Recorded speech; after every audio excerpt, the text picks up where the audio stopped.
বিদরিনা বিহি মিন আহাদিন ইল্লা বিইজনিল্লাহ। আল্লাহ রাব্বুল আলামিনের সুস্পষ্ট কথা হলো এই যে আল্লাহর বিনা অনুমতিতে কেউ তোমার কোনো ক্ষতি করতে পারবে না। জোরে কোন সুবহানাল্লাহ। কেউ ক্ষতি করতে পারবে না। আবার নির্ধারিত সময় আসার আগে মৃত্যু তোমার হবে না। মৃত্যুর যখন নির্ধারিত সময় হবে তখনই মৌত হবে, এর আগে হবে না। আল্লাহ পাক বলেছেন ওয়ামা কানা লিনাফসিন আন তামুতা ইল্লা বিইযনিল্লাহি কিতাবাম মুআজ্জালা। আল্লাহ পাক বলেন আমার নির্ধারিত সময় আসার আগে 1 সেকেন্ড আগে মরবে না, 1 সেকেন্ড পরেও মরবে না। অনেকে বলে অমুকের অকাল মৃত্যু হয়েছে, বলে না, বলে কি না অকাল মৃত্যু হয়েছে। এটা বাজে কথা। কিসের অকাল মৃত্যু? কালেই মরছে, হায়াত ওখানেই শেষ। হায়াত থাকতে 1 সেকেন্ড আগে 1 সেকেন্ড পরে মৃত্যু হবে না। যখন নির্ধারিত সময় আসবে সেই সময় মরবে, এর আগে বা পরে মৃত্যু হবে না। মৃত্যু নির্ধারিত সময়ের আগে মরবে না মানুষ। বাহানায় হোক ওসিলায় হোক মরণ যেখানে আছে সেখানে যাওয়াই লাগবে। এই জন্যে কবি বলছেন দো চিজ আজ দো চিজ কাসাদ জোরে জোর একে আবেদানা দিগার খাকে গোর। দুটি জিনিস মানুষকে টানে, একটা হলো খাদ্য আর একটা হলো মৃত্যু। খাবার যেখানে আছে সেখানে যেতেই হবে, আর মৃত্যু যেখানে আছে সেখানেও যেতে হবে। কোরআনে কারিমে রব্বুল আলামিন বলেন কুল লাউ কুনতুম ফি বুয়ুতিকুম লাবারাযাল্লাযীনা কুতিবা আলাইহিমুল কাতলু ইলা মাদাজিহিম। আল্লাহ পাক বলেন হে নবী তুমি বলে দাও, তুমি শোনায় দাও, যাদের ভাগ্যে নিহত হওয়া আছে তারা যদি তাদের বিছানায় শুয়েও থাকে, প্রকোষ্ঠের ভিতরে থাকে, মৃত্যু সেখানে গিয়ে হাজির হবে, ওখানেই মৃত্যু হয়ে যাবে। মৃত্যুর সময় আসলে পরে মানুষকে মোটেই সময় দেওয়া হবে না। সময় যখন আসবে সময় মতো তাকে বিদায় নিতে হবে। সুতরাং ঈমান, আল্লাহর প্রতি ঈমান আনলে পরে মানুষের ভিতরে নির্ভীকতার সৃষ্টি হয়, সে কাউকে পরোয়া করে না আল্লাহ ছাড়া। চিল্লায় কোন সুবহানাল্লাহ। আরো জোরে বলেন সুবহানাল্লাহ। সাহস, বুক ভরা সাহস তার মধ্যে আসবে। এরপরে আল্লাহর প্রতি ঈমান আনলে পরে আরেকটি উপকার মানুষের হয়, এটা হলো 4 নম্বর উপকার। এটা কয় নম্বর? 4 নম্বরের উপকার হলো আল্লাহর প্রতি মানসিক প্রশান্তি আসে। সেই মানসিক প্রশান্তিটা হলো ইমানদার কখনো হতাশ হয় না, ইমানদার কখনো হতাশায় ভোগে না, নিরাশায় ভোগে না। যেহেতু কোরআন শরীফের ভিতরে আল্লাহ পাক বলেছেন আল্লাহর রহমত থেকে কেবল কাফেররা ছাড়া আর কেউ নিরাশ হয় না। আল্লাহর রহমত থেকে নিরাশ হয় কারা? জোরে কোন কারা নিরাশ হয়? আর কেউ আল্লাহর রহমত থেকে নিরাশ হয় না। সুতরাং আল্লাহর প্রতি এই আশা ভরসা, আল্লাহর প্রতি এ ধরনের একটি প্রশান্তি মনের মধ্যে থাকে, সে হতাশ হয় না। কারণ আল্লাহর প্রতি ঈমান আশায় তার বুক বেঁধে দেয়। আল্লাহ পাক কোরআনে কারীমের মধ্যে বলেছেন আল্লাযী খালাকানি ফাহুয়া ইয়াহদিন। আল্লাহ ইব্রাহিম আলাইহিস সালামের মুখ দিয়ে কথা বলেছেন। আল্লাহ হচ্ছেন তিনি যিনি আমাকে সৃষ্টি করেছেন আর আমার হেদায়েতের রাস্তাও তিনি দেখিয়ে দিয়েছেন। ওয়াল্লাযী হুয়া ইউতঈমুনি ওয়া ইয়াসকিন। আর আমি যখন ক্ষুধার্ত হই তিনি আমারে খাওয়ান, আর আমি যখন তৃষ্ণার্ত হই তিনি আমারে পান করান। কে খাওয়ান? কে খাওয়ান আর পান করান কে? আল্লাহ পাক বলেন ওয়াইদা মারিতু ফাহুয়া ইয়াশফিন। ইব্রাহিম আলাইহিস সালামকে দিয়ে আল্লাহ এই কথাও বলালেন আমি যখন অসুস্থ হই আমারে রোগ মুক্ত কে করে দেয়? বলেন না কে করে দেয়? আল্লাহ রাব্বুল আলামিন রোগ মুক্ত করে দেন। হযরত আইয়ুব আলাইহিস সালামের ঘটনা কোরআনে কারীমের মধ্যে আল্লাহ রাব্বুল আলামিন উঠায় দিয়েছেন, বলে দিয়েছেন যাতে করে মুমিনেরা মনের মধ্যে আল্লাহর প্রতি আশা ভরসা আনতে পারে। রোগ হয়েছে হযরত আইয়ুব আলাইহিস সালামের, এত অসুখ, অসুখে রোগে শোকে আত্মীয় স্বজন স্ত্রী পুত্র পরিজন সব তারে ছেড়ে গেল, গায়ে পোকা হয়ে গিয়েছে। 1 বছর 2 বছর নয়, বছরের পর বছর ধরে রোগাক্রান্ত অবস্থায় আইয়ুব আলাইহিস সালাম আছেন। এবার সমস্ত শরীর ছেড়ে জিহ্বার মধ্যে পোকা হওয়া শুরু হয়ে গেছে। হযরত আইয়ুব আলাইহিস সালাম জিহ্বায় যখন পোকা শুরু হয়ে গেল, আল্লাহর দরবারে তখন তিনি ফরিয়াদ করে বলেছিলেন, রব্বুল আলামিন, সারা শরীরে পোকা ধরল, শরীর জরা জরা হয়ে গেল, রোগে শোকে শেষ হয়ে গেলাম, কোনো শিকায়ত করি নাই, এবার তো কথা না বলে পারি না মাবুদ, তুমি দয়া করে আমার জিহ্বায় পোকা দিও না, আমার জিহ্বাটা পোকা ধরেছে, দয়া করে পোকা জিহ্বায় দিও না, কারণ আমার জিহ্বায় যদি পোকা হয়ে যায় তাহলে তোমার মতো আল্লাহর জিকির আমি কি দিয়া করব, আমার জিহ্বাটা ভালো রাখো আল্লাহ। হযরত আইয়ুব আলাইহিস সালাম পড়েছিলেন, আন্নী মাসানি আদ-দুররু ওয়া আনতা আরহামুর রাহিমিন। আয় আল্লাহ, আমি রোগাক্রান্ত হয়ে পড়েছি আর তুমি তো রহমান রহিম। দোয়া মঞ্জুর হলো, আল্লাহ পাক আইয়ুব আলাইহিস সালামকে রোগ মুক্ত করে দিলেন। রোগ হলে পরে কে সেরে দেয়? কে সেরে দেয়?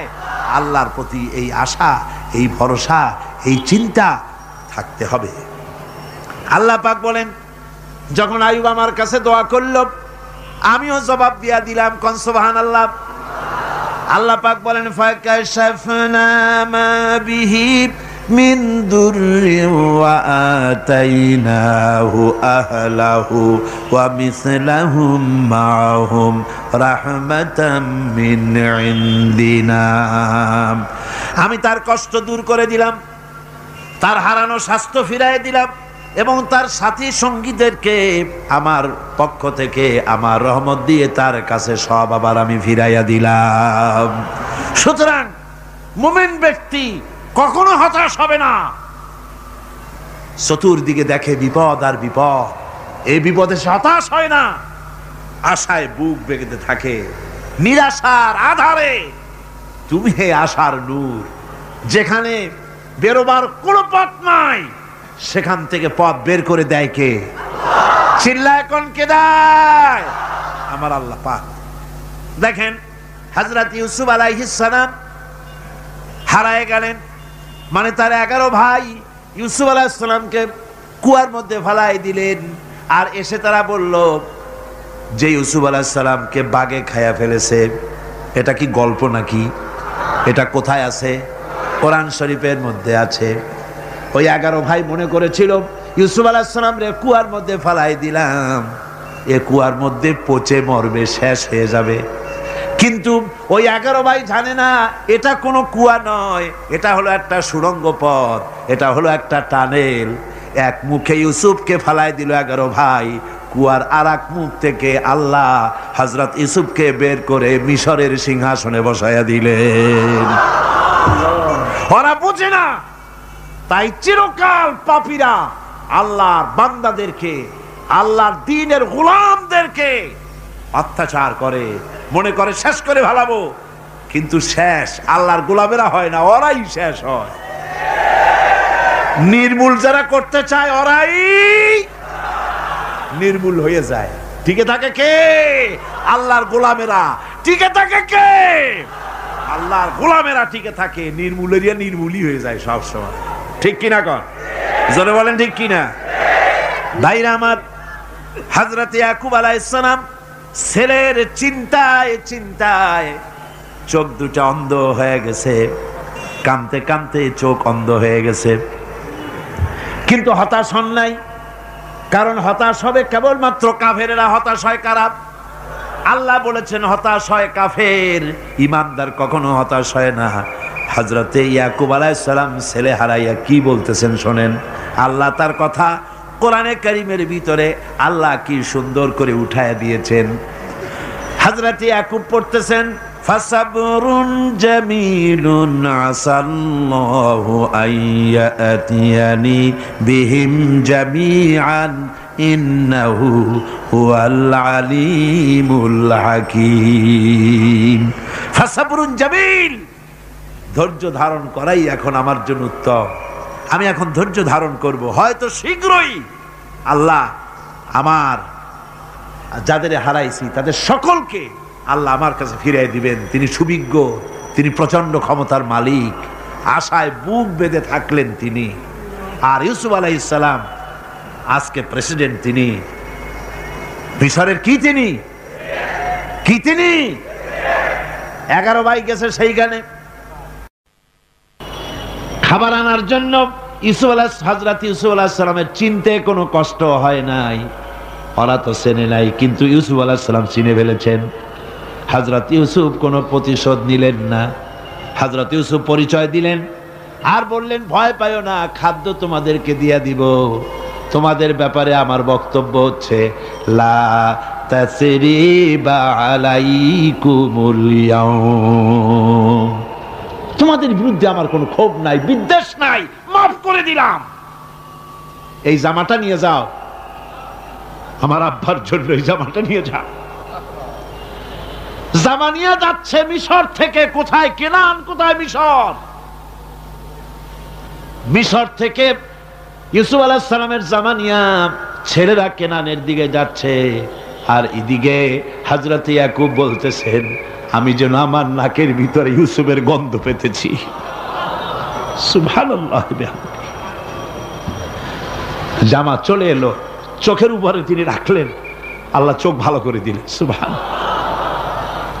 ভাইরা আমার, এই জন্য যারা আল্লাহর উপরে ভরসা করে, আল্লাহর ঈমান যাদের মধ্যে এসে যায়, ঈমান বিল্লাহর বড় উপকার হলো সে হতাশ হয় না। যত বড় বিপদ হোক হতাশ হয় না। দেখেন ইউসুফ আলাইহিস সালামকে কেমন করে জুলাইখা ঘেরাও করে ফেলে দিয়েছে। দরজা বন্ধ, তালা বন্ধ, জানালা বন্ধ, সিটকানি মারা, খিল মারা, তালা দেওয়া, বেরোবার কোনো পথ নাই, চতুর্দিকে নগ্ন চিত্র। এবার জুলাইখার প্রবৃত্তিকে চরিতার্থ করতে হবে, খারাপ কাজ করতে হবে, বেরোবার পথ নাই। হযরত ইউসুফ আলাইহিস সালাম তিনি জানেন দরজা সব বন্ধ, পালাবার পথ নাই, কিন্তু আল্লাহ রাব্বুল আলামিনকে তিনি ভয় করলেন। যুবক মানুষ, আল্লাহ রাব্বুল আলামিনকে ভয় করলেন। রব্বুল আলামিনকে ভয় করে তিনি তালাবদ্ধ দরজার দিকে দৌড় মারলেন। রব্বুল আলামিন আপন কুদরতে সবগুলি দরজা খুলে দিলেন। ওয়া মান ইয়াত্তাকিল্লাহা ইয়াজআল লাহু মাখরাজা, যে ব্যক্তি আমারে ভয় করে, আমার পথে চলতে চায়, আমি রাস্তা খুলে দেই। সুবহানাল্লাহ। সুতরাং ঈমানে বুক বাঁধো জওয়ানেরা, তরুণেরা, হতাশ হওয়ার কোনো কারণ নাই, আশায় বুক বেঁধে থাকো। আপনারা বলেন, এই পৃথিবীতে ইউনূস আলাইহিস সালাম যে বিপদে পড়ছিলেন, এর চাইতে বড় বিপদ পৃথিবীতে কিছু হতে পারে? আপনাদের চিন্তায় বুঝি পারে? এই দিকের লোকেরা কথাই কয় না মুঠো। কি বলেন, পারে? এত বড় বিপদ চিন্তাও করা যায়। কোরআনে কারীমের মধ্যে আল্লাহ রাব্বুল আলামিন বলেন, ওয়াযান্নুন ইয যাহাবা মুগাদিবান ফাযান্না আন লান নাকদিরা আলাইহি। ইউনূস আলাইহিস সালামকে যখন মাছে গিলে ফেলে দিল, মাছ এবার পানির অতল তলদেশে চলে গেছে। মাছের পেটের ভিতরে দরজা নাই, জানালা নাই, ছিদ্র নাই, পালাবার কোনো পথ নাই। আছে? আছে? ফানাদা ফিল যুলুমাতি আন লা ইলাহা ইল্লা আনতা সুবহানাকা ইন্নী কুনতু মিনাজ জালিমিন। জানেন নাই দোয়া? পড়েন সবাই, লা ইলাহা ইল্লা আনতা সুবহানাকা ইন্নী কুনতু মিনাজ জালিমিন। আয় আল্লাহ, তোমার পবিত্রতা ঘোষণা করতেছি, তুমি ছাড়া কেউ নাই। আমার তো আর বাঁচার উপায় নাই, আমি আমার উপরে জুলুম করেছি, আর তোমার পবিত্রতা ঘোষণা করতেছি। জিকির করতেছেন তিনি মাছের পেটের মধ্যে বসে। আল্লাহ রাব্বুল আলামিন বলেন, ইউনূস আলাইহিস সালাম মাছের পেটের ভিতরে বসে যে চিৎকারটা মারলেন, দুনিয়ায় কোনো তার বন্ধু বান্ধবেরা শোনে নাই, কোনো রাজা বাদশারা শোনে নাই। মাছের পেটের মধ্যে ফানাদা ফিল জুলুমাত, জুলুমাত হলো জমায় কাসির। এখানে তিনটা অন্ধকার ছিল। কয়টা অন্ধকার? একটা হলো মাছের পেটের অন্ধকার, একটা হলো রাতের অন্ধকার, আর একটা হলো পানির অন্ধকার। ত্রিবিধ অন্ধকারের ভিতর থেকে ইউনূস আলাইহিস সালাম হতাশ হয়ে যান নাই, তিনি চিৎকার মেরে আল্লাহরে ডাক দিলেন। আল্লাহ কয়, আমি ডাক শুনছি, কেউ তোমার ডাক শোনে নাই, আমি তোমার আরশের মালিক, আমি আল্লাহ শুনতে পেয়েছি। শুধু শুনি নাই, জবাবও দিয়া দিলাম।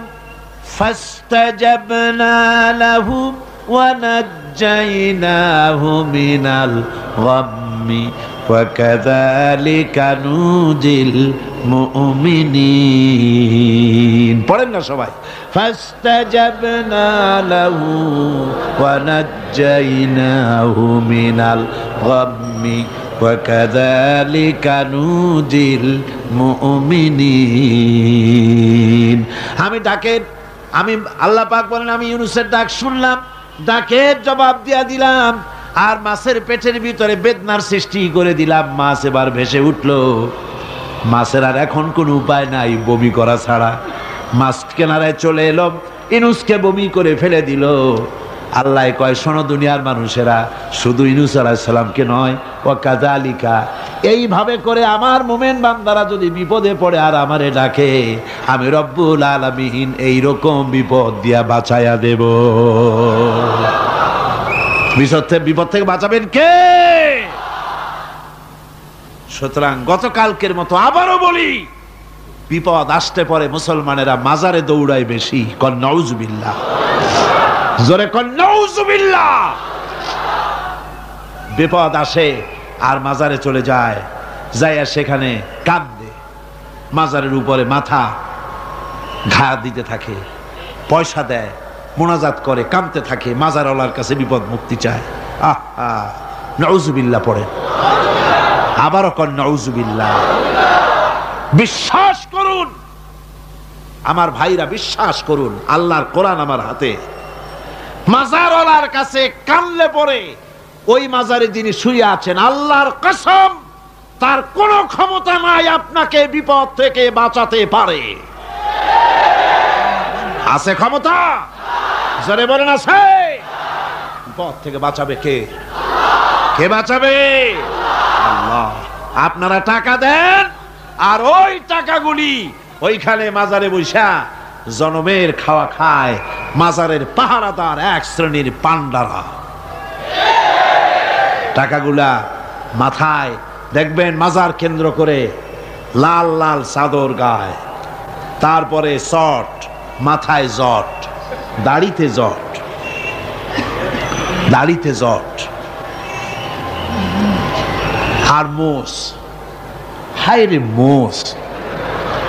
6টা টর্চ লাইট দিয়েও যদি আপনি খোঁজেন, মুখ তালাশ করে পাবেন না, এত মোষ। সমানে গাঁজা খায় আপনার পয়সা দিয়ে, ধর্মের নামের ব্যবসা করে। যাই দেখেন মাজারগুলো, প্রত্যেকটা মাজারে 5টা 10টা লোক বসা আছে। ঘাট ধরে বের করে দাও আর বলো, মাজারে বসে আছো কেন? মসজিদে যাও। কোথায় যাবে? কোথায় যাবে? মসজিদে। আল্লাহর থামো, আল্লাহর ওলিদের মাজার ঘেরাও করে রেখে দাও, যত্ন করে রেখে দাও। গরু, ছাগল, ভেড়া, হাবিজাবি কিছু যেন যেতে না পারে, যত্ন করে রাখো, সম্মান দিয়ে রাখো। কিন্তু তোমার ওখানে পাহারা দিতে বলছে কে? তুমি ওখানে বসে থাকো কেন? গুড় যেখানে, পিঁপড়া সেখানে। পয়সা দেওয়া বন্ধ করে একটারও পাবেন না ওখানে। ঠিক কিনা কর?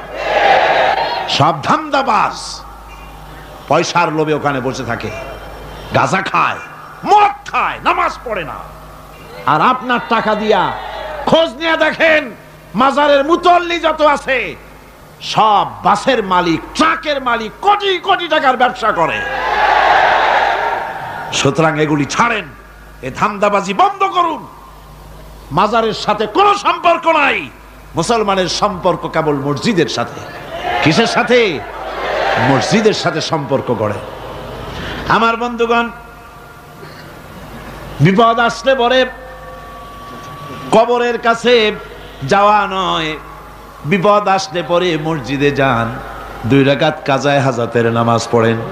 রাসূলুল্লাহ পড়েছেন, কাজায়ে হাজাতের নামাজ পড়েন, সেজদায় পড়ে গিয়ে আল্লাহর কাছে কান্দেন, আপনার বিপদ আল্লাহ রব্বুল আলামিন দূর করে দিবেন। আরে এমন আল্লাহরে থুইয়া কি যে বলবো, মানুষের যে কি হইছে। আমি সিলেটে দেখেছি শাহজালাল রহমতুল্লাহ আলাই, আল্লাহর ওলি, শাহ আমানত আল্লাহর ওলি, শাহ মাখদুম আল্লাহর ওলি। এই ওলিরা কোনোদিন বলে যায় নাই যে আমার মাজারে পাহারা দিয়ে তোমরা টাকা আদায় করো, বলছে কেউ? শাহজালাল রহমতুল্লাহ আলাইর মিশন কি ছিল, আর এই পাগলেরা করে কি? হযরত শাহজালালের তরবারি আজও আছে, আমি তরবারি দেখেছি, দোধারি তরবারি হাতে নিয়ে এসেছেন। এক হাতে ছিল তরবারি আর এক হাতে ছিল আল্লাহর কোরআন। যখন সিলেটে ঢুকলেন গৌর গোবিন্দ তার সব কিছু, তিনি আজান দেওয়ালেন। আজান শোনা মাত্র মূর্তিগুলো কাঁপতে লাগলো। গৌর গোবিন্দের কলজা গলার কাছে চলে আসছে, জিজ্ঞেস করছে ব্যাপারটা কি, এরকম হচ্ছে কেন? জ্যোতিষীরা বলল যবন এসেছে, মেলেচ্ছ এসেছে, আর উপায় নাই। শাহজালাল রহমতুল্লাহ আলাইহে তিনি বসলেন গেটের কাছে, এবার সব পালাচ্ছে।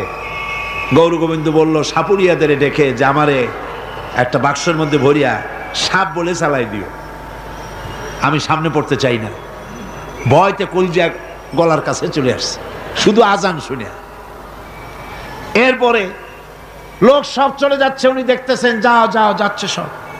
তারপরে ঝুড়িতে করে যাচ্ছে সাপুরিয়ারা, তোমাদের মধ্যে কি সাপ, যাও যাও যাও। এরপরে বড় একটা বাক্স, ওইটার মধ্যে কি? কয় যে হুজুর আমরা সাপ খেলা দেখি, এর মধ্যে সাপ।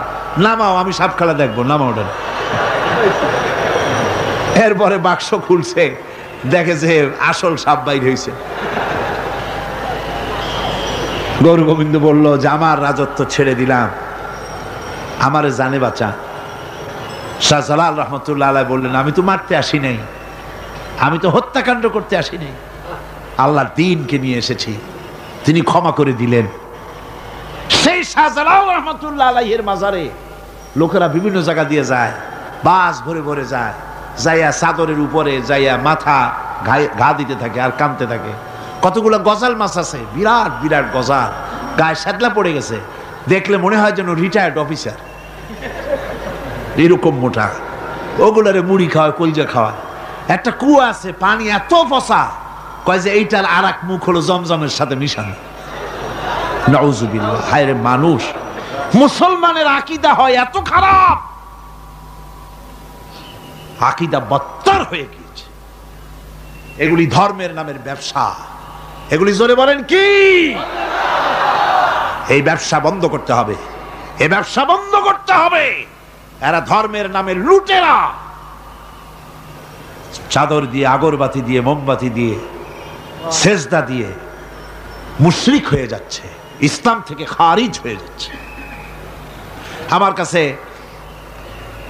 রিপোর্ট এসেছে প্রচন্ড ভিড়ে মানুষের কষ্ট হচ্ছে, তো কি করা যাবে?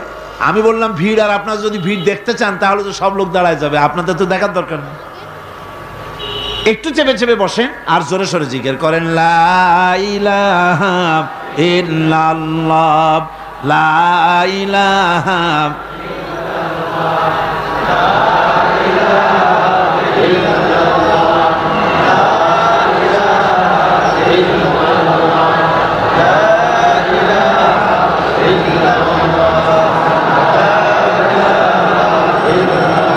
আপনি কি কিন্তু বসেই এগোতে পারতেন, দাঁড়ালে পরে ডিস্টার্ব হয়, হাঁটলে পরে ডিস্টার্ব হয়। নিজের কপালটারে খারাপ করেন না, এত সুন্দর আল্লাহর কথা শোনা থেকে নিজেকে মাহরুম করতে চেষ্টা করেন না। নিজেও শোনেন, অপরকেও শুনতে দেন। বসেন, মাজা ব্যথা করবে না, আল্লাহ মাজা ব্যথা ভালো বানায় দেবে যত সময় বসবেন। কোন আলহামদুলিল্লাহ। আপনারা বসছেন যে জায়গাটায়, এটা বেহেশতের টুকরা। এটা কি? এরা প্যারেড ময়দান নয়। মাজালিসুল ইলম হিয়া রাউযাতুম মিন রিয়াদিল জান্নাহ। হযরত আলী বলেছেন, যেখানে ইলম চর্চা হয়, কোরআন আলোচনা হয়, হাদিস আলোচনা হয়, সেটা কোনো সাধারণ জায়গা না, সেটা জান্নাতের টুকরা হয়ে যায়। জোরে কোন সুবহানাল্লাহ। কাজী বেহেশত থেকে শয়তানের জন্য বাইর করিয়া না দেয়, সতর্ক থাকেন। শয়তান কি চায় যে আপনি সারাক্ষণ শোনেন? কি কোন চায়? চায় না। শয়তানের খপ্পরে পড়েন না, বসেন আর শোনেন। ইমানদার যখন বিপদে জর্জরিত হতে থাকে তখন সে ভেঙে পড়ে না, তখন অন্ধকারের বিপদের অন্ধকার বিদীর্ণ করে আলোর এক প্রভা তার চোখের সামনে উদ্ভাসিত হয়ে ওঠে। সেটা কি? সেটা হলো আল্লাহ রাব্বুল আলামিনের বাণী, ফাইন্না মাআল উসরি ইউসরান ইন্না মাআল উসরি ইউসরা। আল্লাহ পাক বলেন, জেনে রাখো, দুঃখ এবং কষ্টের সাথে রয়েছে সুযোগ আর সুবিধা, আর অসচ্ছলতার সাথে রয়েছে উদার সচ্ছলতা। জোরে কোন সুবহানাল্লাহ। কাজে ভয় পাওয়ার কারণ নাই, হতাশ হওয়ার কারণ নাই। মন আশায় বুক বেঁধে রাখো। গুনাহ করেছো, হতাশ হয়ো না। যুবকদের গুনাহ করা স্বাভাবিক। ইউনিভার্সিটির ছাত্র, কলেজের ছাত্র, প্রফেসর, শিক্ষক, অফিসার ঘুষ খেয়েছেন, জিনা করা হয়েছে, মদ খাওয়া হয়েছে, মিথ্যা কথা বলা হয়েছে, যাই কিছু করেন না কেন ভয় পাওয়ার কারণ নাই, নিরাশ হওয়ার কোনো দরকার নাই। আল্লাহ পাক ডেকে বলেছেন, কুল ইয়া ইবাদিয়াল্লাযীনা আসরাফু আলা আনফুসিহিম লা তাকনাতু মির রাহমাতিল্লাহ। আরে আমার আল্লাহর মতো এত ভালো আর কেউ আছে? এত দরদ আর কারো আছে? আমার আল্লাহ বলেন, ও নবী, আপনি শুনায় দেন, হে আল্লাহর বান্দারা, তোমরা যারা নিজেদের উপরে বাড়াবাড়ি করেছো, নিজেদের উপরে জুলুম করেছো, অত্যাচার করেছো, আমি আল্লাহর রহমত থেকে নিরাশ হয়ে যেও না। মানুষ যদি অপরাধ করে, বাপের সাথে অপরাধ করেছে, মায়ের সাথে অপরাধ করেছে, মা বাবা সন্তানের চাইতে এত বড় কল্যাণকামী তো আর কেউ নাই, কিন্তু মা বাবা কোনোদিন বলে না, আয় আমার ছেলে তোরে মাফ করে দেই, এরকম বলে নাকি? মন চায় ছেলে যদি মাপ চাইতো, খুশি হয়ে মাফ করে দিতাম, কিন্তু কেন যে আসে না, ডাকে না যে আয় মাফ করে দেই। মা বাপ আপনাকে এত ভালোবাসে, সেই মা বাপও আপনাকে বলে না যে আয় মাফ করে দেই। আমার আল্লাহ হচ্ছেন এমন আল্লাহ, আল্লাহ রাব্বুল আলামিন ডাকেন, এ বান্দা, খুন করেছিস ফিরে আয়, জিনা করেছিস ফিরে আয়, হত্যা করেছিস ফিরে আয়, চুরি করেছিস ফিরে আয়, কুফরি করেছিস ফিরে আয়, সুদ খেয়েছিস, ঘুষ খেয়েছিস, মদ খেয়েছিস ফিরে আয়। এসে আমার দরবারে চোখের পানি ফেল, আমার দরবারে কাঁদাকাটি কর। ইন্নাল্লাহা ইয়াগফিরুয যুনুবা জামিআ ইন্নাহু হুয়াল গফুরুর রহিম। আমার দরবারে চোখের পানি ফেলে কাঁদ, আমি রব্বুল আলামিন জিন্দেগীর গুনাহ মাফ করে দেব। সুবহানাল্লাহ কোন, সুবহানাল্লাহ কোন। আমার কাছে কান, চোখের পানি ফেল। আল্লাহ রাব্বুল আলামিনের কাছে বান্দার দুইটা ফোঁটা বেশি প্রিয়। একটা হলো জিহাদের ময়দানে যে রক্ত ফোঁটা দেওয়া হয়, এটা আল্লাহর কাছে প্রিয়, আর আল্লাহর ভয়তে গুনার জন্য লজ্জা করে অনুশোচনা করে বান্দা যখন চোখের পানি ছেড়ে দেয় আল্লাহর কাছে এটা অত্যন্ত প্রিয়। নবীজি বলেছেন, বান্দা যখন গুনার ভয়তে, আল্লাহর ভয়তে, জাহান্নামের ভয়তে অনুশোচনা করে যখন চোখ দিয়া পানি ছেড়ে দেয়, ওই চোখের পানি নাকের অর্ধেক আসতে না আসতে আল্লাহ রব্বুল আলামিন বান্দারে মাফ করে দেন। আল্লাহ বরদাস্ত করতে পারেন না যে বান্দা কান্দু। আমার ভাইরা, আল্লাহ রহমত এই পৃথিবীতে, আল্লাহর রহমতকে 100 ভাগ করা হয়েছে। আল্লাহ রহমতের কত ভাগ? এই 100 ভাগের 1 ভাগ সারা পৃথিবীতে ছড়াই দেওয়া হয়েছে। আর 99 ভাগ কার কাছে? আল্লাহর কাছে।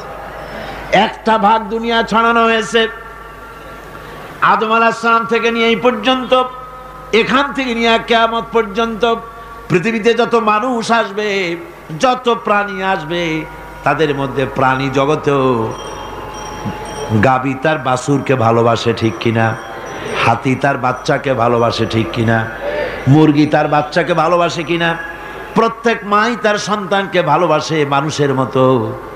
এই ভালোবাসাই স্নেহ, এই মমতাই করুণাই মহব্বত 1টা ভাগ দুনিয়ায় দেওয়ার পর আপনি আর আমি যতটুকুন ভাগে পেয়েছি সেই মহব্বতে, স্ত্রীর মহব্বতে অস্থির, মায়ের মহব্বতে অস্থির, সন্তানের মহব্বতে অস্থির। এখন চিন্তা করেন, 1টা ভাগ সারা পৃথিবীতে বিতরণ করার পর যেটুক পেয়েছি তাতে যদি এত মহব্বত হয়, তাহলে এর 99 ভাগ মহব্বত যে আল্লাহর কাছে জমা আছে, এই বান্দার জন্য তার কত মহব্বত, এই বান্দার জন্য কত করুণা তার, কত মহব্বত তার, কত দয়া তার। এজন্য আল্লাহ রাব্বুল আলামিন বলেছেন, নাব্বি ইবাদি আন্নি আনাল গফুরুর রহিম। ও আমার নবী, সুসংবাদ দিয়ে দাও, বান্দাদেরকে শোনায় দাও যে আমি আল্লাহ তাআলা ক্ষমাশীল আর দয়াবান। হুজুর কাঁদতেছিলেন, হযরত ওমর রাদিয়াল্লাহু তাআলা আনহু এসে দেখেন হুজুর একা কাঁদতেছে। হুজুর জিজ্ঞেস করছেন, হযরত ওমর জিজ্ঞেস করলেন, হুজুর আপনি কাঁদেন কেন একা একা? হযরত ওমর বলেন, আমি যখন প্রশ্ন করলাম নবীজি বললেন, আমার কাছে কিছু আগে জিবরাইল এসেছিলেন, জিবরাইল এসে আমাকে বললেন আল্লাহ পাক বলেছেন, হে আমার নবী, ইসলামের ভিতরে থেকে যে সমস্ত মানুষগুলো ইসলামের ভিতরে থেকে চুল আর দাড়ি পাকায় দিছে, কিয়ামতের দিন এই লোকগুলারে আমি শাস্তি দিতে আমার শরম হবে। হযরত ওমর বলেন, হুজুর উম্মতের জন্য কত বড় খোশ খবর এটা, আর আপনি কাঁদতেছেন। হুজুর বলেন, ওমর তুমি জানো না আমার কান্নার কারণ ভিন্ন। আমার কান্নার কারণ হলো যে আল্লাহ রাব্বুল আলামিন কিয়ামতের দিন দাড়ি চুল পাকা বান্দারে শাস্তি দিতে শরম করবেন। সেই দাড়ি চুল পাকা বান্দাগুলি আল্লাহর সাথে নাফরমানি করতে শরম করে না। আমি এই লজ্জায় কাঁদতেছি। ভাইরা, হুজুর আল্লাহ পাক বলেন, ও আমার নবী, রাতের আধারে যখন একটা বুড়া আমার দরবারে হাত উঁচু করে, একটা বুড়া মানুষ রাতের আধারে যখন আমার দরবারে হাত উঁচু করে আর যখন বলতে থাকে, রব্বুল আলামিন আমার পেছনের জীবনটা বড় খারাপ করেছি, এমন কোনো কাজ জীবনে করি নাই যা তোমার কাছে কিছু দাবি করতে পারি, সব রকমের নাফরমানি করেছি, আজ আমি বুড়া হয়ে গেছি, কামাই করতে পারি না, ছেলে আমাকে চোখে দেখতে পারে না, পুত্রবধূ আমাকে ঘরে জায়গা দেয় না, আমার স্ত্রী আমাকে দেখতে পারে না, রোজগার করতে পারি না, হাঁটতে পারি না, চলতে পারি না, সবার কাছে আমি তিতা হয়ে গেছি, আমি দাঁড়াতে পারি না, কোমরে ব্যথা পাই, হাঁটুতে ব্যথা পাই, চলতে পারি না, কানে শুনতে পাই না, চোখে দেখতে পারি না, আর তোমার কাছে কিছু চাইয়া নেব এমন ভালো কাজও করি নাই। এইভাবে যখন বান্দা কাঁদতে থাকে আমার দরবারে, ও আমার হাবিব আমার রহমতের দরিয়ায় জোশ মেরে যায়, আমার শরম হয় এই বুড়াটারে কেমনে খালি হাতে ফিরাইয়া দেই। সুবহানাল্লাহ, সুবহানাল্লাহ। আমার আল্লাহর এত দয়া, আমার আল্লাহর এত মায়া, এত মোহাব্বত। আমার আল্লাহ রাব্বুল আলামিন বলেন, وَإِذَا سَأَلَكَ عِبَادِي عَنِّي فَإِنِّي قَرِيب। ও আমার হাবিব, আমার বান্দা আমার ব্যাপারে প্রশ্ন করে, আমি বান্দার একদম নিকটে। কোরআন শরীফের ভিতরে যত জায়গায় রাসূলকে বলা হয়েছে সুয়ালের কথা, আপনাকে প্রশ্ন করা হয়, আল্লাহ তার জবাব কুল এই কথা বলে জবাব দিয়েছেন। যত জায়গায় সুয়াল এসেছে, যেমন কোরআনে কারীমের মধ্যে আল্লাহ পাক বলেন ওয়ায়াসআলুনাকা আনিল মাহিদ, মেয়েদের হায়েজ সম্পর্কে জিজ্ঞাসা করা হয়, কুল হিয়া আযা, হে নবী আপনি বলুন। এভাবে করে কুল দিয়ে জবাব দেওয়া হচ্ছে। আবার প্রশ্ন করা হচ্ছে ওয়ায়াসআলুনাকা আনিল আনফাল, এই গনিমতের মাল সম্পর্কে হুজুর আপনাকে, হে নবী আপনাকে প্রশ্ন করা হয়। আল্লাহ কুল দিয়া জবাব দিলেন, আল্লাহ বলেন আপনি বলেন। ওয়ায়াসআলুনাকা আনিল খামরি ওয়াল মাইসির, আল্লাহ পাক বলেন নবী আপনারে প্রশ্ন করা হয় কুল ফিহিমা ইসমুন কাবীর, আল্লাহ কুল দিয়া বললেন তুমি বলো। আবার বলা হলো ওয়ায়াসআলুনাকা আনিল আহিল্লা কুল হিয়া মাওয়াকিতু লিন্নাস, ও নবী আপনাকে প্রশ্ন করা হয় চাঁদের ক্রমবর্ধমান এবং ক্রমহ্রাস, এই যে বাড়ে আর কমে, পূর্ণিমা হয় অমাবস্যা হয়, কেন হয়? আপনি বলুন কুল, আপনি বলেন এটা আমি অক্ত এবং সময়, বছর আর দিন গণনা করার জন্য পৃথিবীবাসীদের জন্য বিনা পয়সায় একটা ক্যালেন্ডার বানাইয়া আকাশে ঝুলাই রেখেছি। এভাবে যত জায়গায় এসেছে আপনাকে প্রশ্ন করা হয়, তত জায়গায় আল্লাহ জবাব দিয়েছেন কুল আপনি বলেন। গোটা কোরআন শরীফের ভিতরে এই একটি মাত্র জায়গা যেখানে বলা হয়েছে আপনাকে প্রশ্ন করা হয়, আল্লাহ এখানে বলতে পারতেন কুল আপনি বলেন, আল্লাহ তোমাদের নিকটবর্তী, এভাবে জবাব হয় নাই। এটা কায়দাটা হলো এই, আল্লাহ বলতেছেন ওয়াইজা সালাকা ইবাদি, ও আমার নবী প্রশ্ন তো আমার বান্দারা আমার ব্যাপারে করেছে, এবার আপনার জবাবের কোনো দরকার নাই, প্রশ্ন আমার ব্যাপারে আমি নিজে জবাব দিয়ে দেই, ফা ইন্নী কারীব। ও বান্দা আমার ব্যাপারে প্রশ্ন করেছিস, জবাব আমি দেই, আমি তোর সবচাইতে বেশি নিকটে। সুবহানাল্লাহ, কত নিকটে? ওয়া নাহনু আকরাবু ইলাইহি মিন হাবলিল ওয়ারিদ, তোর যে রগ এই শাহরগের চাইতেও আমি তোর বেশি কাছে। সুবহানাল্লাহ, আমারে ডাক, আমারে ডাক, কলিজা দিয়ে ডাক, অন্তর দিয়ে ডাক। মনের থেকে মানুষ যদি ডাকে, মুখের ডাক আর মনের ডাক এক জিনিস নয়।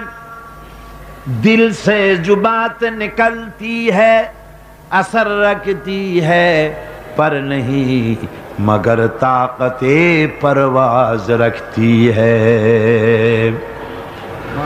দিল থেকে যে কথা বেরোয় তা প্রভাব বিস্তার করে, ডানা নাই কিন্তু ওড়ার ক্ষমতা রাখে। মনের কথাই ভিন্ন, মন থেকে, দিল থেকে, কলিজা থেকে, অন্তরের গভীর কন্দর থেকে মোহাব্বতের সাথে কেউ যদি একবার বলে আল্লাহ, বলেন আল্লাহ, আল্লাহ, আল্লাহ, আল্লাহ রাব্বুল আলামিন বলেন অন্তরের অন্তঃস্থল থেকে একটি বার যদি বান্দা বলেন আল্লাহ, আল্লাহ বলেন 70 বার সাড়া দিয়া জিজ্ঞেস করি বান্দা কি চাও, আমি তোমার কাছে আসি। সুবহানাল্লাহ, আমি তোর একদম কাছে, কি চাস বল, বল আমার কাছে। এমন দয়াবান, এমন মেহেরবান, এমন আল্লাহ আমাদের। সে আল্লাহ রাব্বুল আলামিন তিনি বলছেন وقال ربكم ادعوني استجب لكم, তোমাদের রব বলেছেন আমারে ডাকো, আমি আল্লাহ ডাকের সাড়া দিয়া দেব। সুবহানাল্লাহ, কারে ডাকতে হবে, কারে ডাকতে হবে? এই বিশাল জনসমুদ্র একযোগে চিল্লা করে রাখতে হবে।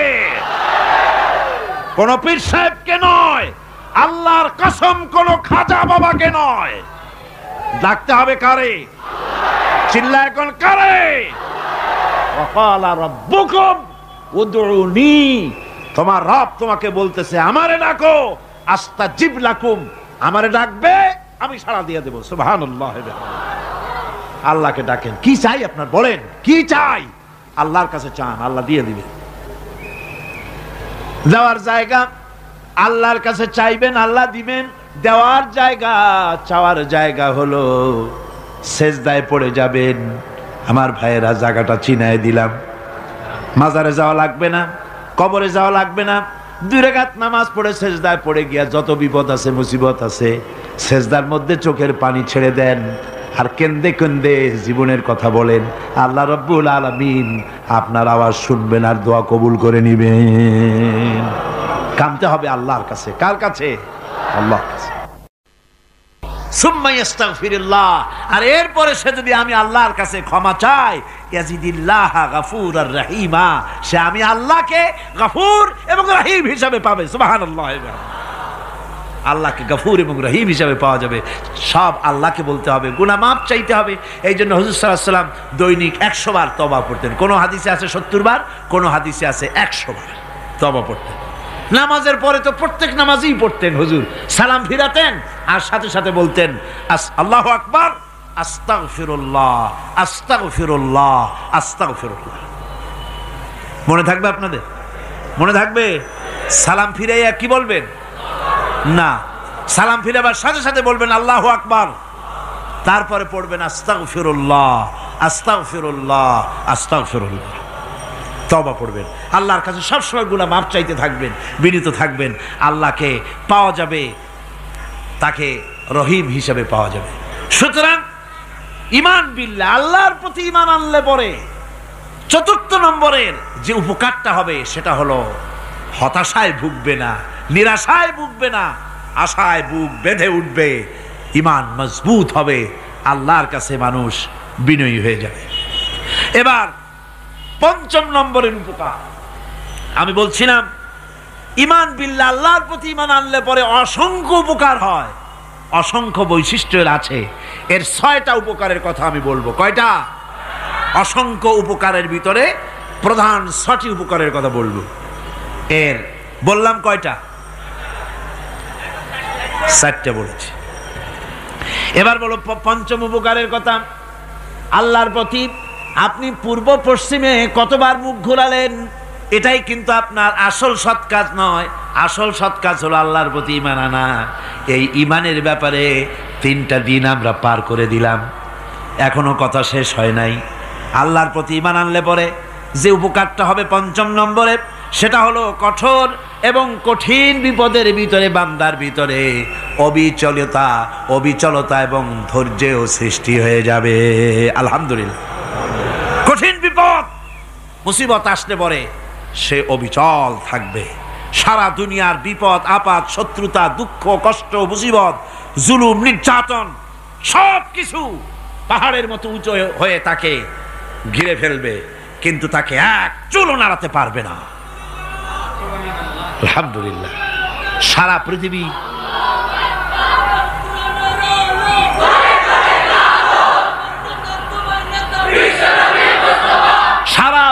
একদিকে আর সে একা একদিকে থাকবে। বিরোধিতা তো হবেই, বিপদ তো আসবেই। কবি বলতেছেন, সাথে জাকা রহা হ্যায় আজল সে তা ইমরোজ, সাথে জাকা রহা হ্যায় আজল সে তা ইমরোজ, চরাগে মুস্তফাবি সে শরারে বুলহাবিস। সে আবহমান কাল থেকে শুরু করে মুস্তাফা সাল্লাল্লাহু আলাইহি ওয়াসাল্লামের দীপ শিখার সাথে আবু জেহেল, আবু লাহাবের অগ্নিস্ফুলিঙ্গের টক্কর লেগেই আছে। রাসূলুল্লাহর আল্লাহর দেওয়া এই বিধান, এই দ্বীনের বাতিটা টিম টিম করে জ্বলেছে। আর গোরকি, টর্নেডো হাজার হাজার মাইল বেগে হ্যারিকেন এসেছে, গর্কি এসেছে, টর্নেডো এসেছে, টাইফুন এসেছে, কিন্তু এই আলো নিবাইতে পারে নাই। সুবহানাল্লাহ। এই আলো নিবাতে পারে নাই। এ শত্রুতা চিরকালের, নিবাতে পারবে না। কারণ হচ্ছে আল্লাহ রাব্বুল আলামিন বলেছেন, ইউরিদুনা লিইউতফিউ নূরাল্লাহি বিআফওয়াহিহিম ওয়াল্লাহু মুতিম্মু নূরিহি ওয়ালাউ কারিহাল কাফিরুন। ওরা চায় মুখের ফু দিয়ে আমার আলোকে নিভিয়ে দেবে, কিন্তু আমি আমার আলোকে পূর্ণতা দান করব। তাতে কাফের বেঈমানদের কলজায় যত জ্বালা যন্ত্রণা হোক, আমার দিন কেউ মিটাই দিতে পারবে না। কোন সুবহানাল্লাহ। সুতরাং বিপদে অবিচলতা আসবে, সে অটল হবে, মজবুত হবে।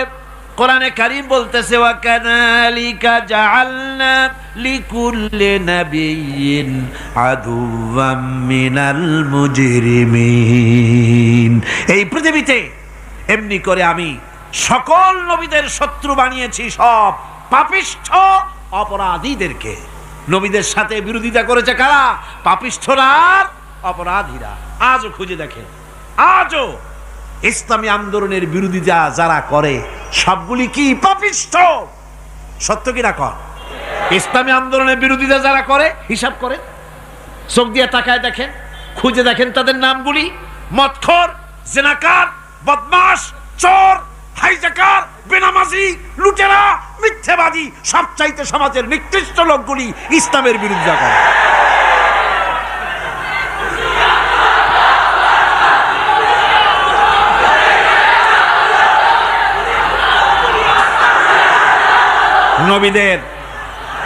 নবীদের শত্রু আল্লাহ বলেন, সব যুগে নবীদের সাথে শত্রুতা করেছে পাপিষ্ঠরা। আল্লাহর কথা, কার কথা? সকল যুগে নবীদের সাথে শত্রুতা করেছে পাপিষ্ঠরা, নিকৃষ্ট ধরনের অপরাধীরা। সুতরাং নবী রাসূলদের অবস্থা যখন এই, তখন দ্বীনের দাওয়াত যারাই দেবে তাদের কিসমত এরকম হবেই। এই বাধার মোকাবেলা তাদেরও করতে হবে। এই যে বাধাটা আসে, এই যে মারে, অপরাধ কি? এই যে তারা চোর বা ডাকাত, যাদের মারা হয়। আল্লাহ রাব্বুল আলামিন বলেন অপরাধ হলো, ওয়ামা নাকামু মিনহুম ইল্লা আইয়ুমিনু বিল্লাহিল আজিজিল হামিদ। অপরাধ হচ্ছে ইমানদার লোকদের উপরে নির্যাতন চালিয়েছে, অন্য কোনো কারণে নয়। কারণ একটাই, তারা আল্লাহর জমিনে আল্লাহর দ্বীন প্রতিষ্ঠা করতে চেয়েছে, আর কোনো অপরাধ না। জমিন আল্লাহর, জমিন কার? এই বিশাল জনসমুদ্র গর্জে উঠুন একযোগে, বলুন জমিন কার? আইন চলবে কার? এখানেই সংঘর্ষ বেঁধেছে আবহমান কাল ধরে। মানুষ অত্যাচারিত হয়েছে, সাহাবায়ে কেরাম অত্যাচারিত হয়েছেন। বুখারী শরীফের হাদিসে এসেছে, রাসূল করিম সাল্লাল্লাহু আলাইহি ওয়াসাল্লামের কাছে হযরতে খাব্বাব গিয়ে উপস্থিত হয়েছিলেন। হযরতে খাব্বাব বলেন, হাদিসটা এভাবে লেখা হয়েছে বুখারীতে, ওয়ান খাব্বাব বিন আরিদ রাদিয়াল্লাহু তাআলা আনহু ক্বালা শাকাউনা ইলা রাসূলিল্লাহি সাল্লাল্লাহু আলাইহি ওয়াসাল্লাম ওয়া হুয়া মুতাওয়াসসাদুন বুরদাতুন লাহু ফি জিল্লিল কাবা। রাসূলুল্লাহর কাছে গেলাম, কাবা শরীফের কাছে গিয়া দেখি নবীজি একটা চাদর গায়ে দিয়ে তিনি আরাম ফরমাচ্ছিলেন কাবা শরীফের ছায়ায়। সেখানে গিয়ে বললাম, আলা তাস্তানসিরু লানা আলা তাদউ লানা ইয়া রাসূলুল্লাহ, হে আল্লাহর রাসূল, আপনি কি আমাদের জন্য আল্লাহর কাছে দোয়া চাইবেন না? আপনি কি আল্লাহর কাছে আমাদের জন্য সাহায্য চাইবেন না? আমাদের লোকগুলিকে, মুসলমানগুলিকে মারতে মারতে তো শেষ করে ফেলে দিল। তারা আমাদের সুমাইয়াকে মারলো, আমাদের খাব্বাবকে উটের সাথে পায়ের দড়ি লাগায় টানলো, আমাদের খোবায়েবকে তারা আগুনের উপরে চিৎ করে শোয়ায় রাখলো, না খায় রাখতেছে, মারতেছে। কষ্টে তো শেষ হয়ে গেলাম। হুজুর, আপনি কি আমাদের জন্য দোয়া করবেন না? হাদিস শরীফে এসেছে, নবীজি উঠে বসলেন সোজা হয়ে। নবীজি বলেন, ও আমার সাহাবী, ও খাব্বাব, শোনো, তোমাদের আগে এই পৃথিবীতে যারা দ্বীনের দাওয়াত দিতে এসেছিলেন, তাদেরকে সমকালীন রাষ্ট্রশক্তি সমাজ শক্তি তাদেরকে ধরত। ফায়ু খাজুর রাজুলো, তাদেরকে তারা ধরত। ফায়ুহফারু লাহু ফিল আরদ, আর তার জন্য জমিনের ভিতরে কবর বানাইত। ওই কবর ফায়ু জালু ফিহা, ওই কবরের ভিতরে তাকে কোমর পর্যন্ত গেড়ে দিত। সুম্মা ইউতা বিল মানসার, এরপরে করাত আনত। ফায়ুদাউ আলা রাসিহি, এরপরে ওই করাত তার মাথার উপরে রাখত। ফায়ু জালু নিসফাইন, এরপরে করাত দিয়া চিরে জীবিত মানুষটারে দ্বিখণ্ডিত করে ফেলে দিত। মা ইয়াসুদ্দুহু যালিকা আন দীনিহি। ও আমার খাব্বাব, এত কষ্ট দেওয়ার পরেও সেই যুগের কোন মুসলমানকে, দ্বীনের দায়ীদেরকে আল্লাহর দ্বীন থেকে এক চুলো তারা সরাই দিতে পারে নাই, এক চুলো সরাতে পারে নাই। ওয়াল্লাহি, ও খাব্বাব, আমি আমার আল্লাহর নামে কসম করে বলছি, লা ইউতাম্মান্নাল্লাহু হাযাল আমরা হাত্তা ইয়াসিরার রাকিবু মিন সানা ইলা হাযরা মাউত। আমি কসম করে বলি, আল্লাহ রাব্বুল আলামিনের এই সানা থেকে হাজারামত পর্যন্ত লোকেরা যাতায়াত করবে, সুন্দরী রমণীরা গমন করবে, সদাগরেরা যাতায়াত করবে, টাকা নিয়া পয়সা নিয়া যাতায়াত করবে। তাদের মনের মধ্যে লুটের ভয়, টাকার ভয়, চুরির ভয়, ডাকাতির ভয়, জেনার ভয়, হত্যার ভয়, ধর্ষণের ভয়, কোনো ভয় থাকবে না। লা ইয়াখাফু ইল্লাল্লাহ, আল্লাহ ছাড়া কোনো ভয় থাকবে না। এমন একটা সমাজ, এমন একটা সময় আসবে। ওয়ালাকিন্নাকুম তাস্তাজিলুন, অথচ খুব তাড়াহুড়ো তোমরা করতেছো। তাড়াহুড়ো করো না, সময় আসবে ইনশাআল্লাহ। আর সে সময় আসছিল মদিনায়, আসে নাই? আসে নাই? সুতরাং আজও চট্টগ্রামের এই বিশাল জনসমুদ্রকে বলতে চাই, নির্যাতন, স্বৈরাচার, জুলুম, অত্যাচার, হত্যাকাণ্ড যা কিছু ঘটতেছে, ধৈর্য ধরুন, আন্দোলনে শরীক হন, জান বাজি রাখুন। এ বাংলাদেশেও আগামী যে পার্লামেন্ট হবে, আগামী জাতীয় নির্বাচনে যে পার্লামেন্ট তৈরি হবে, ইনশাআল্লাহ সেই পার্লামেন্ট হবে কোরআনের পার্লামেন্ট ইনশাআল্লাহ।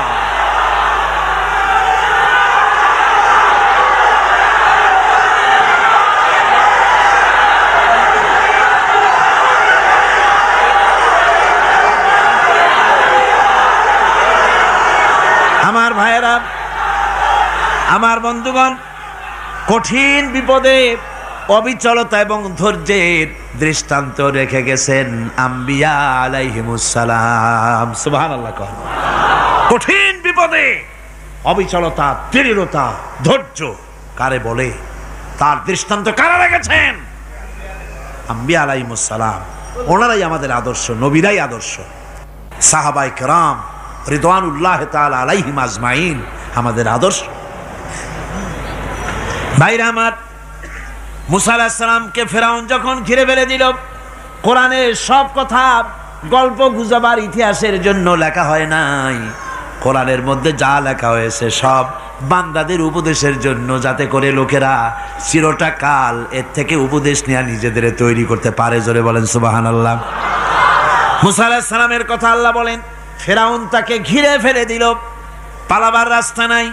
ফালাম্মা তারাআল জামআন ক্বালা আসহাবু মূসা ইন্না লামুদরাকুন। মূসা আলাইহিস সালামের উম্মতেরা বললেন, হে মূসা, পাকড়াও হয়ে গেছি, পালাবার রাস্তা নাই। তিন দিক থেকে আমাদেরকে ঘেরাও করেছে ফেরাউনের শক্তি। সামনে কি? দরিয়া, আর তিন দিকে কি? ঘেরাও আন্দোলন। পালাবার পথ নাই, পালাবার পথ নাই। সাঁড়াশি আক্রমণ, ঘেরাও আন্দোলন। এই যে ঘেরাওটাও তো আজকে নতুন নাই, ঘেরাও আসছে অনেক আগের থেকে। আসলে কথা বুঝতে পেরেছেন? মাইক না থাকলে আমি কি করবো কন? আজকে এরকম হচ্ছে কেন? আগামীকাল ঠিক হবে ইনশাআল্লাহ, রাগ করেন না। গান হচ্ছে, বসেন বসেন। শয়তান ঢুকছে মাইকের মধ্যে। অনেক সময় হয় কি, মাইকের হাই পাওয়ারের যে মেশিন আছে, এর ভিতরে ইথার থেকে রেডিওর ওই গানগুলি ওর মধ্যে ঢুকে পড়ে। কথা বুঝতে পেরেছেন? এই জন্য শয়তান তো আর বসে থাকে না, ওরও তো কিছু করার আছে। ধৈর্য ধরেন, ধৈর্য ধরেন। কালকে অপারেটরদেরকে মাওলানা শামসুদ্দিন সাহেবের কাছে অনুরোধ করব, অপারেটর একটু ভালো করে হেদায়েত করে দেবেন মাইকে। আজকে আমার নিজেরও কষ্ট হচ্ছে, আমিও বুঝতে পারছি না যে আমার কথাগুলি কি আওয়াজে বেরোচ্ছে, যার জন্য আমাকে বেশি চিল্লাইতে হচ্ছে। বক্তাকে কি লাউডে তার কথা বেরোচ্ছে তা তার কানে আসতে হয়, তাহলে বোঝা যায় যে আমার কথাগুলি কিভাবে বেরোচ্ছে। এটা এই অবস্থায় সিচুয়েশন আজকে নাই, এবং লোকেরাও মাইকের ব্যাপারে আজকে অভিযোগ করেছে যা বিগত 16 বছরে করে নাই। সেটের ব্যাপারে কোথাও কোনো অসুবিধা হয়েছে? মাইকটা ভালো, এবং মাইক যারা দেন প্রতি বছর খেদমত করে, আল্লাহ তাদের প্রতি রহম করুন, সবাই বলেন আমিন। এদেরকে রাগ করে পথে পাই আবার মারধর করেন না। সিলেটের যে তাফসির মাহফিল হয়, বিগত 19 বছর তাফসির করেছি একটানা, এবার 20 বছর পুরো হবে ইনশাআল্লাহ। সিলেটে একটানা 20 বছর তাফসির করতেছি সেখানে। তো মাইক যে একটা লোক বিনা পয়সায় মাইক দেয়, মাইকের ভাড়া সে নেয় না, তাফসিরের মাহফিলের মাইকের ভাড়া নেয় না। যে বছর এরশাদ সরকার আমাকে প্লেন থেকে নামতে দিল না, আপনাদের মনে আছে, সিলেট থেকে ফিরাই দিল, এই খবরটা মাইকম্যান যখন শুনেছে যে আমাকে নামতে দেয় নাই, ফিরাই দেওয়া হয়েছে, সাথে সাথে স্ট্রোক করেছে, হার্ট ফেল করে দুনিয়া থেকে বিদায় হয়ে গিয়েছে। সিলেটে তাফসির হতে পারবে না এই কথা সে বরদাস্ত করতে পারে নাই। আমি কেঁদেছি আর দোয়া করেছি, আল্লাহ কোরআনের মহব্বতে লোকটার এই অবস্থা হলো, তোমার জান্নাত তুমি দয়া করে তাকে দান করে দিও। কাজে কোনো ব্যবসায়ী চায় না যে তার ব্যবসাটা খারাপ হোক, লোকেরা মন্দ বলুক। এ মাইকের ব্যাপারে আপনারা আজকে রাগারাগ করেন না, যা হয়েছে কালকে ভালো হবে ইনশাআল্লাহ। সবাই বলেন ইনশাআল্লাহ। এখন চলেন আমরা ফেরাউনের অবস্থা দেখি গিয়া কি করতেছে ফেরাউন। মুসা আলাইহিস সালামকে ঘেরাও করে ফেলেছে, পালাবার উপায় নাই। একদিকে দরিয়া, তিন দিকে ফেরাউনের শক্তি। এই যে ঘেরাও টেরাও মানে নতুন তো না, ধর্মঘট নতুন না, পুরানা জিনিস। এই পৃথিবীতে সর্বপ্রথম ধর্মঘট কিসের উপরে হয়েছে জানেন? এই পৃথিবীর প্রথম ধর্মঘট হয়েছে পেঁয়াজ, রসুন আর ডাইলের উপরে, মুসা আলাইহিস সালামের জামানায়।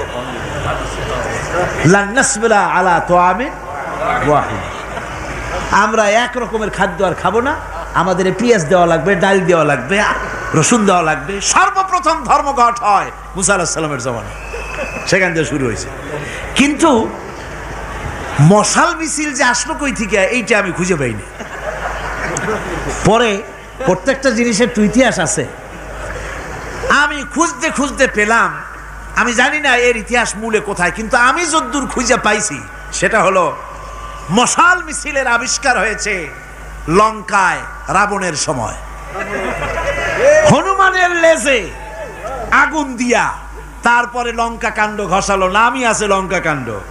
হনুমানেরা লেজে আগুন দিয়ে রাবণ যে লঙ্কায় মশাল মিছিল করেছিল হনুমানরে দিয়া, ওই হনুমানের ওই সিস্টেমটা এখনো আমাদের দেশে চালু আছে। এইটা আসলে কোনো ভদ্রলোকের এই মিছিল হওয়া উচিত না। আগুন নিয়ে কিসের মিছিল? আগুন হলো জাহান্নামের প্রতীক। আগুন কিসের প্রতীক? জাহান্নামের প্রতীক। যদিও আমাদের উপকারে লাগে, কাজে লাগে। সুতরাং আমরা যা করব, প্রত্যেকটা জিনিসের পেছনে সুন্নতে নববীর কোনো না কিছু থাকতে হবে। কথা বুঝতে পেরেছেন? তিন দিক থেকে ঘেরাও হয়ে গেছে, পালাবার কোনো রাস্তা নেই। হযরতে মুসা আলাইহিস সালামের কাছে উম্মতেরা বললেন, পালাবার তো কোনো পথ নাই, এখন উপায়টা কি? আমাদের তো আর উপায় নাই। মুসা আলাইহিস সালাম দেখেন বিপদে পড়ে গেছেন, কিন্তু ধৈর্য হারান নাই, ভয় পান নাই। ভয় পাইছিলেন? ভয় পেয়েছেন? প্রশ্নই ওঠে না। মুসা আলাইহিস সালাম, আল্লাহ পাক যাদেরকে বলেছেন উলুল আজম রাসূল, যাদের বলেছেন তার মধ্যে হযরত মুসা একজন উলুল আজম পয়গম্বর। চারটিখানি কথা না, আল্লাহ কথা বলছেন তার সাথে, কালিমুল্লাহ তিনি। সুবহানাল্লাহ। কর মুসা আলাইহিস সালাম শোনালেন, কাল্লা ইন্না মাইয়া রাব্বি সায়াহদিন। কখনো নয়, আমার উম্মতেরা ভয় পেও না, আমার রব অবশ্যই আমাকে পথ দেখাবেন। সুবহানাল্লাহ। তিন দিক থেকে শত্রু, একদিকে দরিয়া, পালাবার কোনো রাস্তা নাই। সেখানে দৃঢ়তার সাথে তিনি বলছেন, অবশ্যই আমার আল্লাহ আমারে পথ দেখাবে। সুবহানাল্লাহ। নবীরা এই দৃঢ়তা দেখিয়েছেন, অবিচলতা দেখাইছেন। আল্লাহ পাক মুসা আলাইহিস সালাম যখন এই দৃঢ়তা দেখালেন, এই অবিচলতা দেখালেন, সঙ্গে সঙ্গে জিবরাইল এসে হাজির হয়ে গেলেন। আল্লাহ পাক বলেন, ফাআওহাইনা ইলা মুসা আন আদরিব বিআসাকাল বাহরা ফানফালাকা ফাকানা কুল্লু ফিরকিন কাত্তাউদিল আযীম। মুসা আলাইহিস সালামকে আমি ওহী নাজিল করলাম, তাকে বললাম হাতে যে লাঠি আছে এই লাঠি দিয়ে আঘাত করো দরিয়ার উপরে।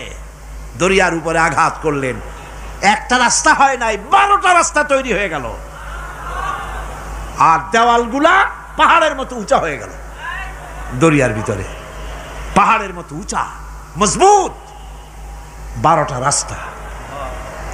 এবার মুসা আলাইহিস সালাম তার দলবল নিয়ে চললেন।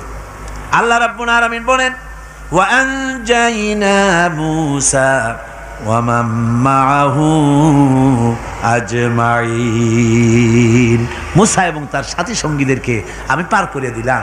মুসা আলাইহিস সালাম এবং তার সাথী সঙ্গী নিয়ে যখন দরিয়ার মাঝখানে আসছে, ফেরাউন তার দলবল নিয়ে এসে গেছে। আসে দেখে নদীর মধ্যে রাস্তা। বাবা, খুব তো কায়দা। ও মনে করছে ওর বাজানের তৈরি করা ডিস্ট্রিক্ট বোর্ডের রাস্তা। ওর লোকজন নিয়ে নেমে গেছে দরিয়ার ভিতরে, ও আসছে মাঝখানে, মুসা আলাইহিস সালাম চলে গেছেন ওপার, দরিয়া পার। মাঝখানে যখন এসে গেল, আল্লাহ রাব্বুল আলামিন পানিকে অর্ডার করলেন কুন। আল্লাহর তো বটন টেপা লাগে না, মুখ দিয়া কোনো হুকুম করা লাগে না, শুধু বলেন কুন। যে ব্যাপারে কুন বলেন ফায়াকুন, সাথে সাথে হয়ে যায়। আল্লাহ বললেন কুন, আর অমনি রাস্তা বন্ধ হয়ে গেল।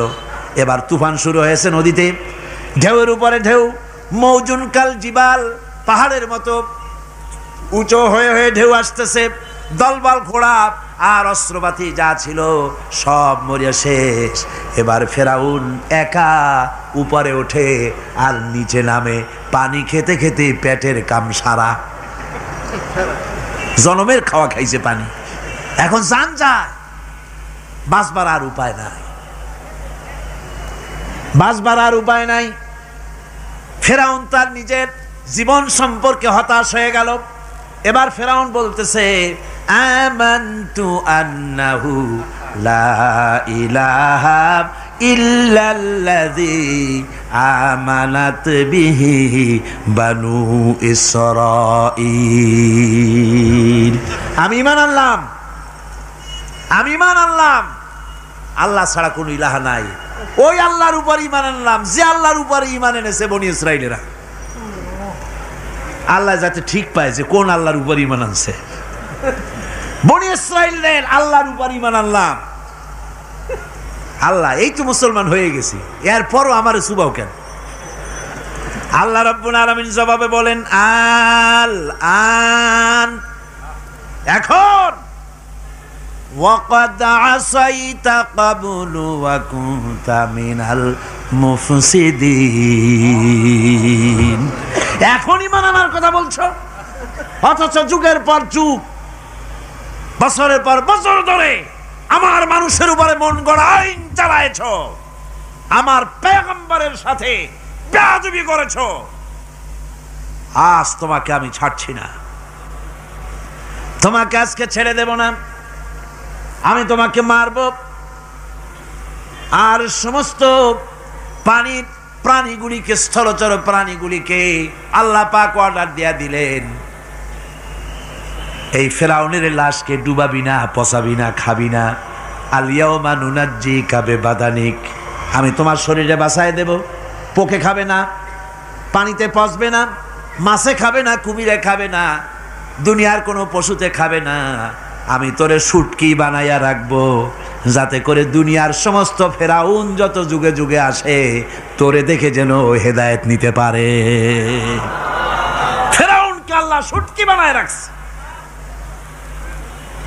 আমি ফেরাউনদের লাশ দেখেছি ব্রিটিশ মিউজিয়ামে।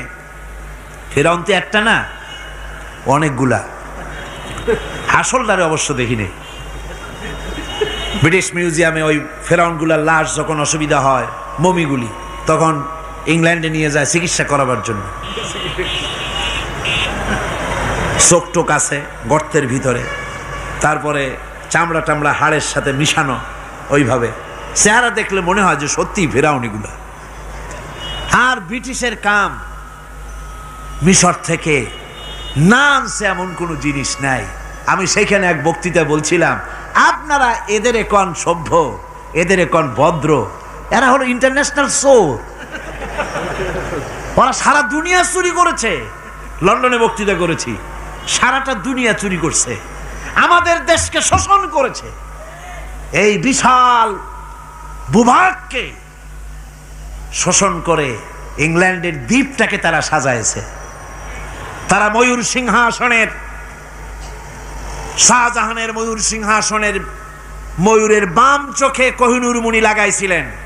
শাহজাহান ময়ূরের ডান চোখে কোহিনূর মণি লাগায় নাই। কোহিনূর মণির অনেক দাম, আমি দেখে এসেছি মণি।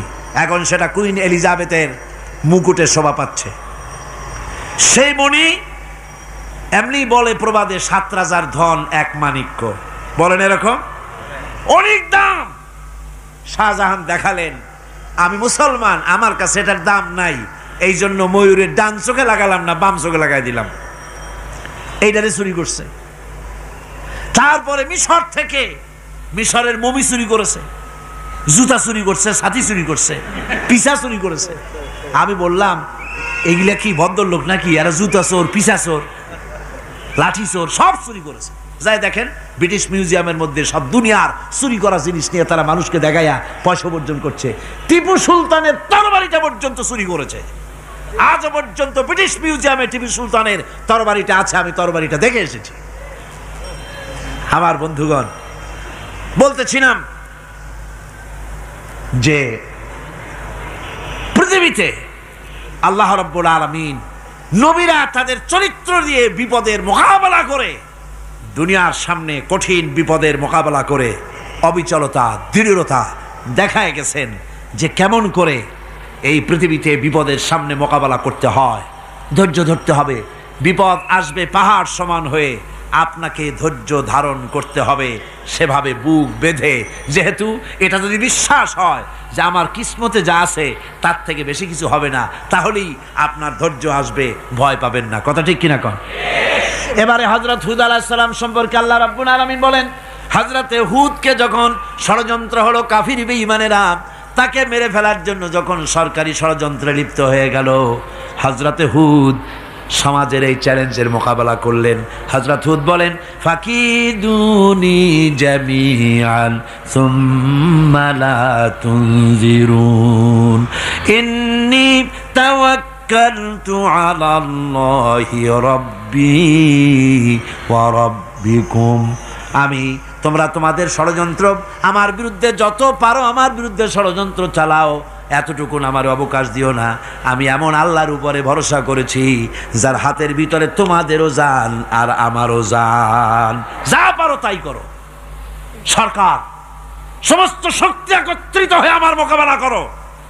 একদিকে হুদ আলাইহিস সালাম, আর একদিকে গোটা জাতি। হযরত হুদ ভয় পায় নাই। সুবহানাল্লাহ কোন? ঈমান বিল্লাহ মানুষের কলিজাকে এভাবে শক্ত করে দেয়। কোন আলহামদুলিল্লাহ। এবারে এই বিপদের, কঠিন বিপদের মোকাবেলা করে আমার রসুল যে প্রমাণ দিয়া গেলেন, আমার রসুল যে কঠিন বিপদের মোকাবেলা করলেন, ভাইয়ের আমার, হিজরতের রাতে সওর পাহাড়ের ভিতরে যখন তিনি আশ্রয় নিলেন, হযরতে আবু বকর সাথে ছিলেন। হযরতে আবু বকর রাদিয়াল্লাহু তাআলা আনহু বলেন, হুজুর আপনি দাঁড়ান, এটা তো পাহাড়িয়া গুহা, গুহার ভিতরে সাপ থাকতে পারে, বিচ্ছু থাকতে পারে, আমি আগে ঢুকি, বিপদ যদি হয় আমার উপর থেকে হয়ে যাক। গুহার ভিতরে নেমে গুহা সাফ করলেন। এরপরে হুজুরকে ডাকলেন, হুজুর তাশরীফ নিলেন গুহার ভিতরে। এরপরে হুজুর বললেন, আবু বকর পাহাড়ে হেঁটে হেঁটে 2-3টা পাহাড় পাড়ি দিয়া যাওয়া লাগে সূর পাহাড়ে। মদিনার সোজা রাস্তা হুজুর ধরেন নাই, মেসফালার পথ দিয়া, জাবালে কেদোয়ার উপর দিয়া তিনটা পাহাড় পাড়ি দিয়া তারপরে হুজুর গেলেন সুর পাহাড়ে। গুহার ভিতরে হুজুর তাশরিফ নিলেন, বললেন আবু বকর তুমি বসো, তোমার উরুর উপরে মাথা রেখে আমি একটু আরাম করি। হযরতে আবু বকর বসলেন, হুজুর তার উরুর উপরে মাথা রেখে ঘুমায় গেলেন। আর এরপরে কাফির বেঈমানেরা তালাশ করতে করতে কাফেরেরা এসে গেল পায়ের চিহ্ন দেখে দেখে গর্তের কাছে। হযরত আবু বকর ভয়তে কেঁদে ফেললেন, আহারে আর তো উপায় নাই, এবার তো ধরা পড়ে গেছি, এবার নবীজিকে মেরে ফেলে দেবে। নবীর মহব্বতে, নিজের মহব্বতে নয়, নবীর মহব্বতে কাঁদতেছিলেন। হুজুর বলেন, হুজুরের ঘুম ভেঙে গেল। বলো আবু বকর কাঁদো কেন? ছেলের কথা, মেয়ের কথা, বিবির কথা, বাড়ির কথা মনে পড়লো নাকি?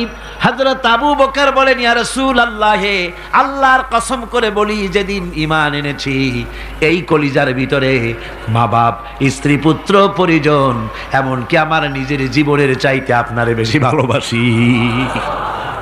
তা কান্দো কেন, কান্দো কেন? হযরত আবু বকর বলেন, হুজুর ধরা পড়ে গেছি, কাফেররা এসে গেছে গর্তের কাছে, তাকালি আমাদের দেখতে পাবে, আমরা তো মাইনরিটি, ওরা তো মেজরিটি, আমরা তো ধরে মারি ফেলাই দেবে, আপনাকে মেরে ফেলে দেবে, এই জন্য কাঁদি।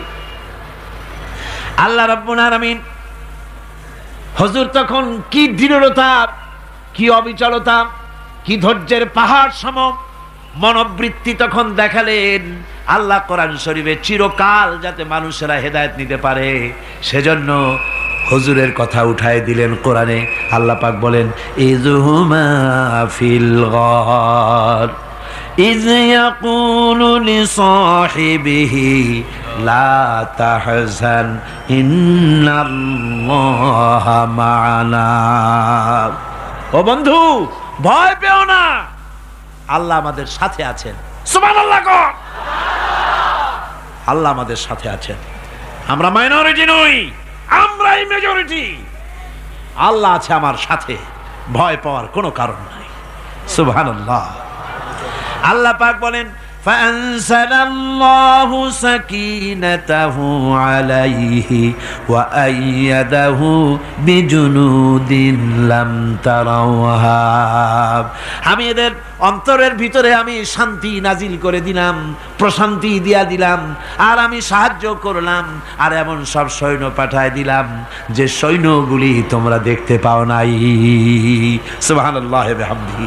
ভাইরা আমার, রাসূল করিম সাল্লাল্লাহু আলাইহি সাল্লাম এই বিপদের মাঝে, চরম বিপদের মাঝে অবিচলতা, দৃঢ়তা, কঠিন আত্মনির্ভরতা দেখিয়েছেন। এগুলি হলো ঈমানের পঞ্চম নম্বরের উপকারিতা। আল্লাহর প্রতি ঈমান আনলে এভাবে পাহাড় সম ঈমান মজবুত হয়ে যায়। জেলের পরোয়া করি না, ফাঁসির পরোয়া করি না, শহীদ হওয়ার পরোয়া করি না, মেরে ফেলে দেবে, উড়ায় দেবে, হত্যা করবে, পরোয়া করি না। পরোয়া করি কেবলমাত্র কাকে? জোরে বলেন কারে? এইরকম মুসলমান হাজার হাজার লাখ লাখ দরকার নাই, 313 জন যথেষ্ট। কয়জন যথেষ্ট? 313 জন যথেষ্ট। বদরে যারা জান দিয়ে, মাল দিয়ে দ্বীনকে প্রতিষ্ঠিত করেছিলেন, এরকম 313 জনই যথেষ্ট ছিল। আল্লাহর দ্বীনকে কায়েম করার জন্য যদি রক্ত দেওয়া লাগে, তাহলে এই বিশাল জনসমুদ্রকে প্রশ্ন করি, ভয় পাবেন? রক্ত দিতে পারবেন? যদি জেলে যাওয়া লাগে যেতে পারবেন? যদি শহীদ হতে হয় তাও কি পারবেন? এই দৃঢ়তা, এই অবিচলতা, এই ঈমান, এই ধৈর্য শিক্ষা দেয়, এই উপকার করে ঈমান বিল্লাহ। আল্লাহর প্রতি ঈমান আনলে এভাবে পাহাড়ের মতো শক্ত হয়ে যায় কলিজা। কোন আলহামদুলিল্লাহ। আমার বন্ধুগণ, এবার আমি বলবো সর্বশেষ উপকারের কথাটা বলি, মোনাজাত ছেড়ে দেব।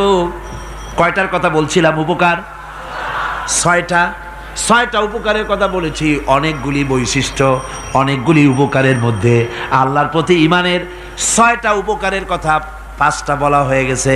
এবার 6ষ্ঠ নম্বর এবং শেষ নম্বর, এটা হচ্ছে আল্লাহর প্রতি ঈমান আনলে পরে তার দ্বারা সবচাইতে বেশি ফায়দা পায় সমাজ এবং রাষ্ট্র। কোন আলহামদুলিল্লাহ, কোন আলহামদুলিল্লাহ। আল্লাহর প্রতি ঈমানের দ্বারা নৈতিক সংশোধন হয় এবং রাষ্ট্র আর সমাজ সবচাইতে বেশি উপকৃত হয়। কারণ হলো ইমানদার ব্যক্তি আল্লাহর প্রতি যে ঈমান এনেছে তার মনের মধ্যে ধারণা এটা হয়, আমার কোনো কাজ তো গোপন থাকে না। ইন্নাল্লাহা লা ইয়াখফা আলাইহি শাইউন ফিল আরদি ওয়ালা ফিস সামা। আল্লাহর কাছে গোপন বলতে কিছু নাই, আকাশেও নাই, জমিনেও নাই, কোনো কিছু গোপন নাই। সুতরাং আমি যা করি সব আল্লাহ দেখেন এবং শোনেন। এমনকি মানুষ যে কল্পনা করে সে কল্পনাও আল্লাহ টের পায় না, নাকি টের পায় কিনা? ওয়াইন তুবদু মিন আনফুসিকুম আও তুখফুহু ইউহাসিবুকুম বিহিল্লাহ। মনের ভিতরে যে কল্পনা করো, আল্লাহ পাক বলেন এই কল্পনারও হিসাব আমি রব্বুল আলামিন তোমার কাছ থেকে নেব। ফায়ুআযযিবু মান ইয়াশাউ, যারে খুশি শাস্তি দেব আর যারে খুশি আমি মাফ করে দেব। জোরে বলেন সুবহানাল্লাহ। ফায়াগফিরু লিমান ইয়াশা ওয়া ইউআযযিবু মান ইয়াশা, যারে খুশি মাফ করব, যারে খুশি শাস্তি দেব, কল্পনারও হিসাব নেব। এই কথা মুমিনের যদি জানা থাকে তাহলে আর তার কোনো চিন্তা থাকে না, তার নৈতিক চরিত্র ভালো হয়ে যায়। কোন সুবহানাল্লাহ। মোনাজাতের কথা শুনে গতকাল বলছিলাম যে মোনাজাতের কথা শুনে যারা হাঁটে, আমি বুঝি না, আমার বুঝে আসে না যে এটা কেমন ধরনের নৈতিকতা। আপনি আপনার বিবেককে কি বুঝান? এই বিশাল জনসমুদ্র নিয়ে আল্লাহর কাছে হাত তুলবো, দোয়া করব, মোনাজাত করব, এই লোভ সম্বরণ করেন কি করে? আশ্চর্য কথা, আশ্চর্য কথা। আমার বন্ধুগণ, ইমানদার লোক, আল্লাহর প্রতি ঈমান আসলে পরে সমাজ উপকৃত হয়, রাষ্ট্র উপকৃত হয়ে যায়। যেহেতু বান্দা জানে আমি দায়িত্বহীন কোনো কথা বলতে পারবো না, দায়িত্বহীন কোনো কাজ করতে পারবো না।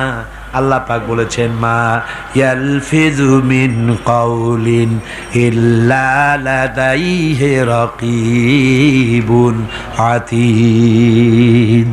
বান্দা এমন কোনো কথা বলে না যে কথা আমার ফেরেশতারা রেকর্ড করে না রাখে। কাজী মুমিন ব্যক্তি আল্লাহর ভয়তে দায়িত্বহীন কথা বলবে না। নির্বাচন আসলে পরে রাস্তা সোনা দিয়ে বান্দায় দেব, এই করব, সেই করব, না খাইয়া কেউ মরবেন না।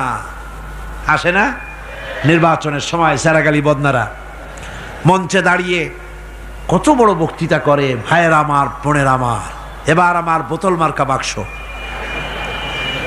আপনারা আমাকে ভোট দিয়ে দেশ এবং জাতির আরেকবার 12:30 বাজাইবার সুযোগ দিন। এবার ক্ষমতায় গেলে কেউ না খাইয়া মরবেন না, কিন্তু কি খাইয়া মরবে তাও বলে না। এর মারফতি অর্থ হচ্ছে এই, ওরা যদি ক্ষমতায় যেতে পারে তাহলে বিষ খাইয়া হোক, গুলি খাইয়া হোক, কিছু না কিছু খেয়ে মরতে হবে। একেবারে খালি পেটে মরলে গ্যাস্ট্রিক হওয়ার সম্ভাবনা আছে। ঈমান বিল্লাহ যদি না থাকে, আল্লাহর ভয় যদি না থাকে, তাহলে দায়িত্বহীন কথা বলে। আর আল্লাহর ভয় যদি থাকে তাহলে নৈতিকতার সংশোধন হয়ে যায়, দায়িত্বপূর্ণ কথা বলে, মানুষকে ফাঁকি দেয় না। আমার বন্ধুগণ, আল্লাহ রাব্বুল আলামিন তার বান্দা যারা আল্লাহকে ভয় করে, সে ভয় করা বান্দাগুলির মনের মধ্যেই চিন্তা এসে যায়, আমি যেখানে থাকি না কেন আল্লাহ আমাকে দেখতেছেন, শুনতেছেন। রাতে হোক দিনে হোক, যেখানে আছি আল্লাহ আমারে দেখতেছেন। আল্লাহ পাক বলতেছেন, ওয়া হুয়া মাআহুম ইজ ইউবাইতুনা মা লা ইয়ারদা মিনাল কাউলি ওয়া কানা আল্লাহু বিমা ইয়ামালুনা মুহীতা। আল্লাহ পাক বলেন, আমি তো আমার বান্দার নিকটে তখনও থাকি যখন সে গোপনে গোপনে রাতের বেলায় আমার মর্জির খেলাফ পরামর্শ করে। আমার মর্জির খেলাফ পরামর্শ করতেছে রাত্রে, আমি তো তখনও কাছে থাকি, ওটা আমি শুনি। ঈমান যদি আসে তাহলে এই সব কাজ থেকে সে বিরত থাকে। সে যদি কম হয় সেখানেও আল্লাহ, বেশিও যদি হয় সেখানেও আল্লাহ। এমন কোন জায়গা আছে নাকি চিটাগংয়ে যেখানে আপনি একটা আকাম করবেন আর আল্লাহ টের পাবে না? কোন আছে নাকি? আচ্ছা, চট্টগ্রামে না থাকুক, বাংলাদেশের কোন জায়গায় আছে নাকি? পার্বত্য চট্টগ্রামে যত পাহাড় আছে, উঁচু নিচে জায়গা আছে, ওই জায়গায় বোধহয় আছে নাকি? সারা পৃথিবীতে আছে কোথাও? আল্লাহকে ফাঁকি দেওয়ার জায়গা কোথাও? সব স্পষ্ট। আল্লাহ কি ঘুমায় নাকি? ঘুমায়? তার কাছে দিনও যা রাতও তাই, সমানে তিনি দেখতে পান, শুনতে পান, সবকিছু দেখতে পান, সবকিছু শুনতে পান, তাকে ফাঁকি দেওয়ার কোনো উপায় নাই। এই জন্য ৬ষ্ঠ নম্বরের উপকার যেটা হয় সেটা হলো সমাজ উপকৃত হয় ওই মানুষ দিয়ে যার মধ্যে ঈমান আছে। হযরত ওমর রাদিয়াল্লাহু তাআলা আনহু রাতের আধারে শেষ রাত্রে ঘুরতেছিলেন, দেখেন এক বাড়িতে কথা হচ্ছে, কথাবার্তার আওয়াজ পাওয়া যায়, মনে করলেন কোনো অসুখ বিসুখ নাকি। ঘরে গিয়ে কান পাচ্ছেন দেওয়ালের সাথে, শুনতে পাচ্ছেন ভিতরে বুড়ি মা তার মেয়েকে বলছে, এই মেয়ে ওঠ, উটের দুধ দোয়াই নিয়ে আসছি, এর মধ্যে পানি মিশা, তারপর সকালে বাজারে নিয়ে যা। মেয়ে বলছে, মা এই কামটা আমি পারবো না। কেন পারবি না? হযরত ওমর ফরমান জারি করেছেন, দুধে পানি মিশাতে নিষেধ করেছে, কাজে এই কাজটা আমি পারবো না। হ্যাঁ আরে বেটি, আমিরুল মুমিনিন দেখ এখন কোথায় যায়, ঘুমায় আছে, সে কি দেখতেছে নাকি যে পানি মিশাই না কি মিশাই? মেয়ে বলতেছে, মা আমিরুল মুমিনিনকে ফাঁকি দেওয়া যেতে পারে, তার পুলিশ বাহিনীকে ফাঁকি দেওয়া যেতে পারে, কিন্তু আল্লাহ রাব্বুল আলামিনের চোখকে ফাঁকি দেওয়া যাবে না। হযরত ওমর এই কথা শুনে বাড়ি চলে গেলেন, আর নিজের ছেলেকে ডেকে বললেন, ছেলে আমার, অমুক জায়গায় একটা বাড়ি আছে, সেখানে একটা যুবতী মেয়ে আছে, ওই মেয়েটার বিয়ে হয়েছে কিনা শোনো, যদি বিবাহ না হয়ে থাকে তুমি তোমার নিজের বিয়ের প্রস্তাব দাও। আমিরুল মুমিনিন এই মেয়েটা সুন্দরী কেমন, স্বাস্থ্য কেমন কিছুই দেখলেন না, দেখলেন তাকওয়া। কি দেখলেন? তাকওয়া, আল্লাহর ভয়। আল্লাহর ভয় যখন একটা জাতির মধ্যে আসে, পুলিশ লাগে না, পুলিশের কাজ কমে যায়, পুলিশ তো পাহারা দিতে দিতে অস্থির হয়ে যায়, সারা রাত দিন সমানে কষ্ট করতে হয় তাদের। অধ্যাপক মুফিজুর রহমান সাহেব কালকে যে কথাটা বলছিলেন, আসামি পুলিশেরা কত কষ্ট করে জানবাজি করে আসামি ধরে, আর টেলিফোন আসে, হ্যালো কে, চিটাগংয়ের এসপি নাকি? বলে হ্যাঁ। কারে ধরছো? ধরছি তো বল্টু মিয়ারে। ছাড়ো মিয়া, বল্টু আমার দলের লোকটা তুমি ঠিক পাও নাই, তোমার নাক টাইট দিয়ে দেবে। বল্টুরিও ছাড়ো আর তার বন্দুকও ছাড়ো, ঠিক কিনা আমার ভাইয়েরা? সুতরাং ঈমান যদি এসে যায় জাতির মধ্যে, পুলিশের দরকার হবে না, পুলিশ দরকার হবে কিন্তু তাদের ডিউটি কমে যাবে, আসামিরা আর অন্যায় কাজ কম করবে। রাসূলুল্লাহ যখন প্রেসিডেন্ট হয়েছিলেন, একজন মহিলা জিনা করেছিল, হাদিস শরীফে এসেছে ওই মেয়ে লোকটাকে জিনা করতে কেউ দেখে নাই, জিনা করার পর তার মধ্যে অনুভূতি জাগলো, এমন পাপ করেছি এখন তো আমার জাহান্নাম ছাড়া উপায় নাই। মেয়ে লোকটি রাসূলুল্লাহর কাছে এসে গেলেন, এসে বললেন, হুজুর আমি তো জিনা করেছি, আমারে শাস্তি দেন। হুজুর মুখ ডান দিকে ফিরালেন, মেয়ে লোকটা ডান দিকে এলো, বলল জিনা করেছি শাস্তি দেন।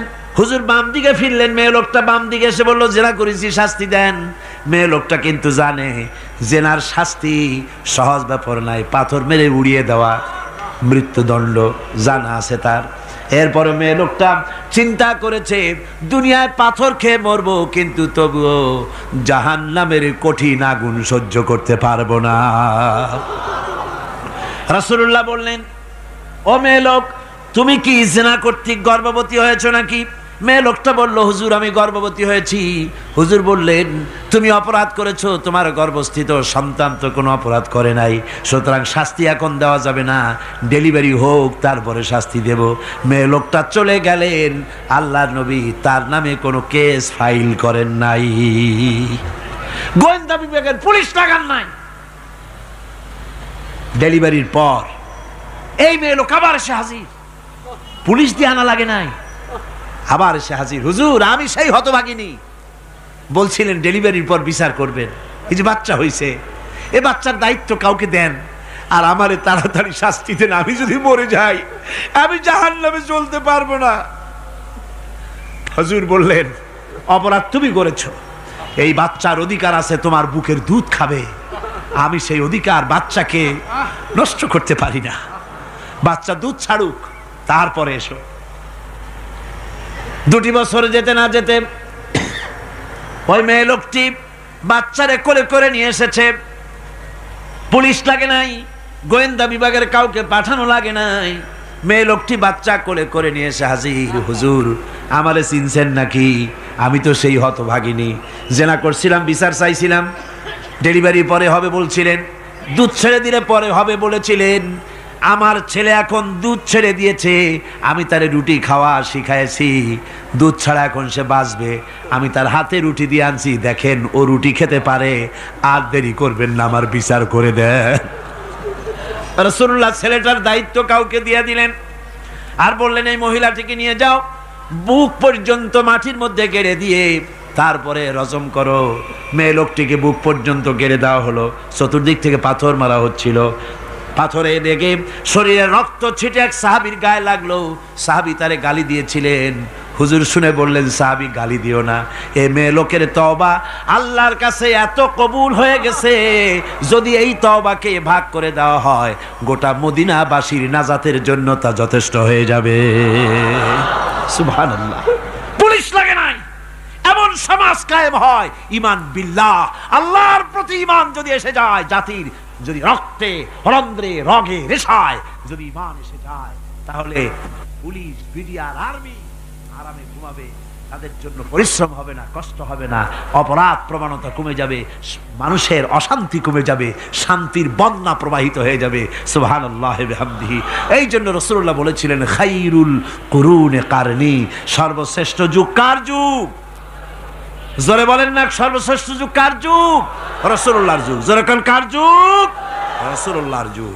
এই জন্যে আমি আপনাদের খেদমতে আরজ করতে চাই, ইসলাম এ ধরনের সীমারেখা ঠিক করে দিয়েছে। তিলকা হুদুদুল্লাহ ফালা তাতাদুহা, এ হলো আল্লাহর সীমারেখা।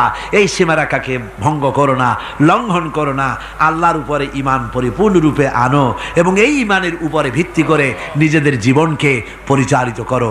এই ঈমান যদি জাতির ভিতরে এসে যায়, তাহলে বৈষয়িক জীবনে, দুনিয়ার জীবনে সত্যিকারের যদি শান্তি পেতে চাই, আল্লাহর উপরে ঈমান আনতে হবে।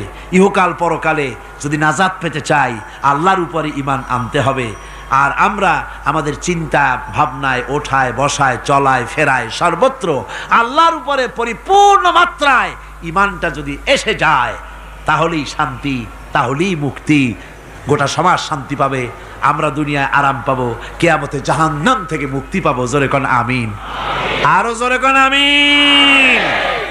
বন্ধুগণ, আল্লাহর প্রতি ঈমানের এই কথাগুলি আবারও স্মরণ করিয়ে দেই। লাইসাল বিররা আন তুওয়াল্লু বুজুহাকুম কিবালাল মাশরিকি ওয়াল মাগরিব, পূর্ব পশ্চিমের যত মাথা ঘুরাও, এটাই কোনো কল্যাণের কাজ আসলে নয়। আসল কাজ আল্লাহর উপর ঈমান। আসল কাজ কি? চিল্লা এখন, আসল কাজ কি? আল্লাহর প্রতি ঈমান। সেই ঈমানের কথা এই 3 দিন ধরে বললাম, আর বাকি আছে কয়দিন? বাকি আছে কয়দিন? এই বেহেশতের বাগান আগামী 2 দিন পরে স্তব্ধ হয়ে যাবে। এখানে আর এভাবে এত লক্ষ লক্ষ টুপি, এ ধরনের মুসলমান আল্লাহু আকবরের আওয়াজ, আজানের আওয়াজ ধ্বনিত প্রতিধ্বনিত হবে না। 1 বছরের জন্য নিস্তব্ধ হয়ে যাবে। আল্লাহ যেন বাকি 2টা দিন আমাদের সকলের আশার তৌফিক দেন। সবাই বলি আমিন, জোরে কোন আমিন। আগামী কালকের আলোচনা আরো গুরুত্বপূর্ণ, তারপরের দিন আরো গুরুত্বপূর্ণ, গোটা কোরআনই তো গুরুত্বপূর্ণ। আল্লাহ পাক এই কথাগুলি শোনার, বোঝার, আমল করার তৌফিক যেন আল্লাহ আমাদের দান করেন। জোরে বলেন আমিন, আরো জোরে বলেন আমিন। মুনাজাতের জন্য এবার সমস্ত মানুষ দাঁড়ানো, ভাইয়েরা বসে পড়ে। আজকের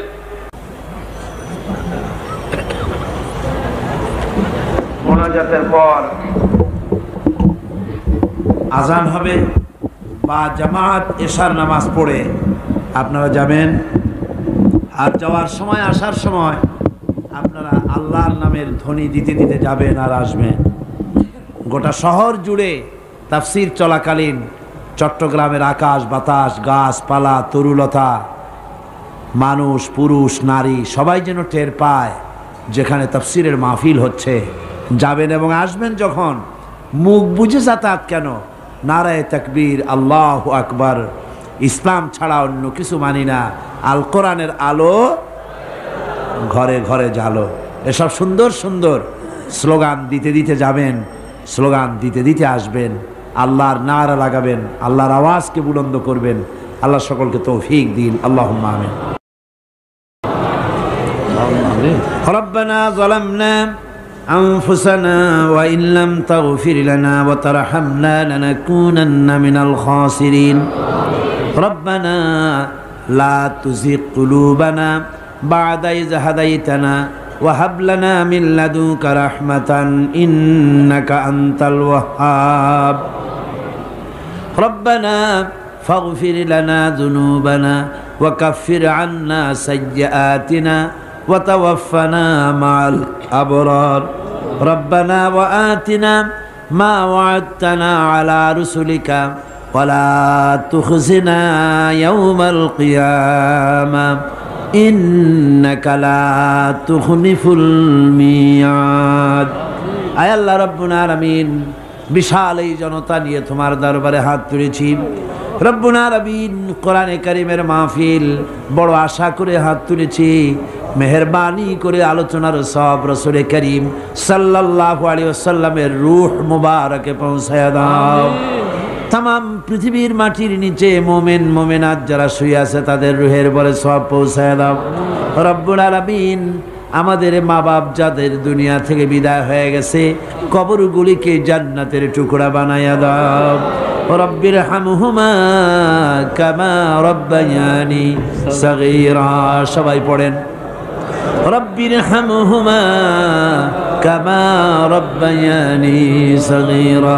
আয় আল্লাহ, আমাদের মা বাপ যাদের বেঁচে আছে স্বাস্থ্য ভালো রাখো আল্লাহ, তাদেরকে হায়াতে তাইয়্যিবা দাও, সেহাতে কুল্লিয়া দাও, খাতিমা বিল খাইর করো রব্বুল আলামিন। কোরআনে কারীমের মাহফিলে বড় আশা করে আমরা হাত তুলেছি, আমাদের জিন্দেগির সকল গুনাহ খাতা মাফ করে দাও। আয় আল্লাহ তাআলা, জীবনে বহু গুনাহ করেছি, গুনাহ করে করে জীবনটারে নষ্ট করে ফেলেছি। আয় আল্লাহ, তুমি দয়া করে মেহেরবানি করে আমাদের জিন্দেগির গুনাহ মাফ করে দাও রব্বুল আলামিন। না বুঝে সওয়াব মনে করে অনেক শিরক বিদআত আমরা করেছি, মনে করেছি ওতে সওয়াব হবে, আমরা বুঝি নাই। আল্লাহ, আমাদের ভুল বুঝানো হয়েছে, নিজেরাও ভুল বুঝেছি। এভাবে সওয়াবের নিয়তে শিরক বিদআত আমাদের মধ্য থেকে যা হয়েছে আল্লাহ দয়া করে তুমি আমাদেরকে ক্ষমা করে দাও। আয় আল্লাহ, আমাদেরকে দয়া করে শিরক এবং বিদআত মুক্ত জীবন যাপনের তৌফিক দিয়া দাও রব্বুল আলামিন। এত বড় বিরাট তাফসীরুল কোরআন মাহফিল, লক্ষ লক্ষ টাকার প্রয়োজন আল্লাহ, টাকা পয়সার অভাব নাই রব্বুল আলামিন। তুমি গানি আর আমরা ফকির। আয় আল্লাহ, এই শহরেতে এমন লোক আছে একজনই মাহফিলের খরচ দিয়ে দিতে পারে। আল্লাহ, তোমার বান্দাদের দিল তুমি নরম বানাইয়া দাও। কোরআনের মাহফিল কোনো বছর ঋণগ্রস্ত থাকে নাই, এবারও যেন থাকে না। আল্লাহ, বাজের যা আছে তার চাইতে বেশি তুমি মেহেরবানি করে জোগাড় করে দাও রব্বুল আলামিন। আরেকটা দোয়া তোমার দরবারে করি, চেসনিয়া আর বজনিয়া শেষ হয়ে গেল আল্লাহ, ওদের সাথে আমাদের রক্তের সম্পর্ক নাই, ওদের সাথে আমাদের আত্মীয়তার সম্পর্ক নাই, ওদের সাথে আমাদের শুধু ইমানের সম্পর্ক। আয় আল্লাহ, ওদেরকে মেরে মেরে কাফিররা শেষ করে দিল মাবুদ। বজনিয়ার চেসনিয়ায় আর একবার তুমি তোমার রহমতের ফেরেশতা পাঠায় দিয়া সাহায্য করো আল্লাহ। কাশ্মীরের মুসলমানদের উপর আরেকবার সাহায্য করো রব্বুল আলামিন। এই মাহফিল আল্লাহ, যত মানুষ আসে আল্লাহ বড় আশা নিয়ে আসে কোরআনের মাহফিলে। অনেকের রোগ ব্যাধি আছে, তাদের ধারণা কোরআনের মাহফিলে দোয়া কবুল হয়। আল্লাহ, তুমি দয়া করে এই ধারণা তুমি মঞ্জুর করে নাও। যার যত রোগ আছে, বালাই আছে, ব্যাধি আছে, আল্লাহ সকলকে মাফ করে দাও রব্বুল আলামিন। প্রতিদিন হাজার হাজার মা বোনেরা নিজের ঘরের কাজকে ফেলে রেখে কষ্ট করে কোরআনের মাহফিলে হাজির হয়ে যায়। আল্লাহ, মা বোনদের জিন্দেগির গুনাহ খাতা মাফ করে দিও আল্লাহ। মা বোনদেরকেও হযরত আয়েশা, ফাতেমা, খাদিজার মতো বানাইয়া দিও রব্বুল আলামিন। এই মাহফিলে আমাদেরকে তুমি কবুল করে নিও আল্লাহ। কোরআনের কথা, ইমানের কথা, তোমার ব্যাপারে যা বললাম এই কথাগুলি আমাকে আর শ্রোতাদেরকে আমল করার তৌফিক দিয়ে দিও রব্বুল আলামিন। এই মাহফিল আর 2 দিন আছে আল্লাহ বাকি 2 দিন তোমার কুদরতি নিজাম দিয়ে এটারে চালাইয়া দিও। এত বড় মাহফিল স্বেচ্ছাসেবক দিয়ে, পুলিশ দিয়ে নিয়ন্ত্রণ করা সম্ভব নয়। আল্লাহ পুরা মাহফিলের দায়িত্ব তুমি নিজে গ্রহণ করো আল্লাহ রব্বুল আলামিন। যার যে মনে কষ্ট আছে আল্লাহ, সকলের কষ্ট তুমি দূর করে দাও আল্লাহ।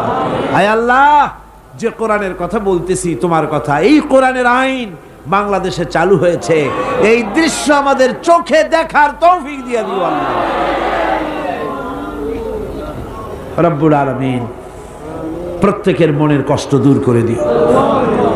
রব্বানা তাকাব্বাল মিন্না ইন্নাকা আনতাস সামিউল আলিম ওয়া তুব আলাইনা ইন্নাকা আনতাত তাওয়াবুর রহিম।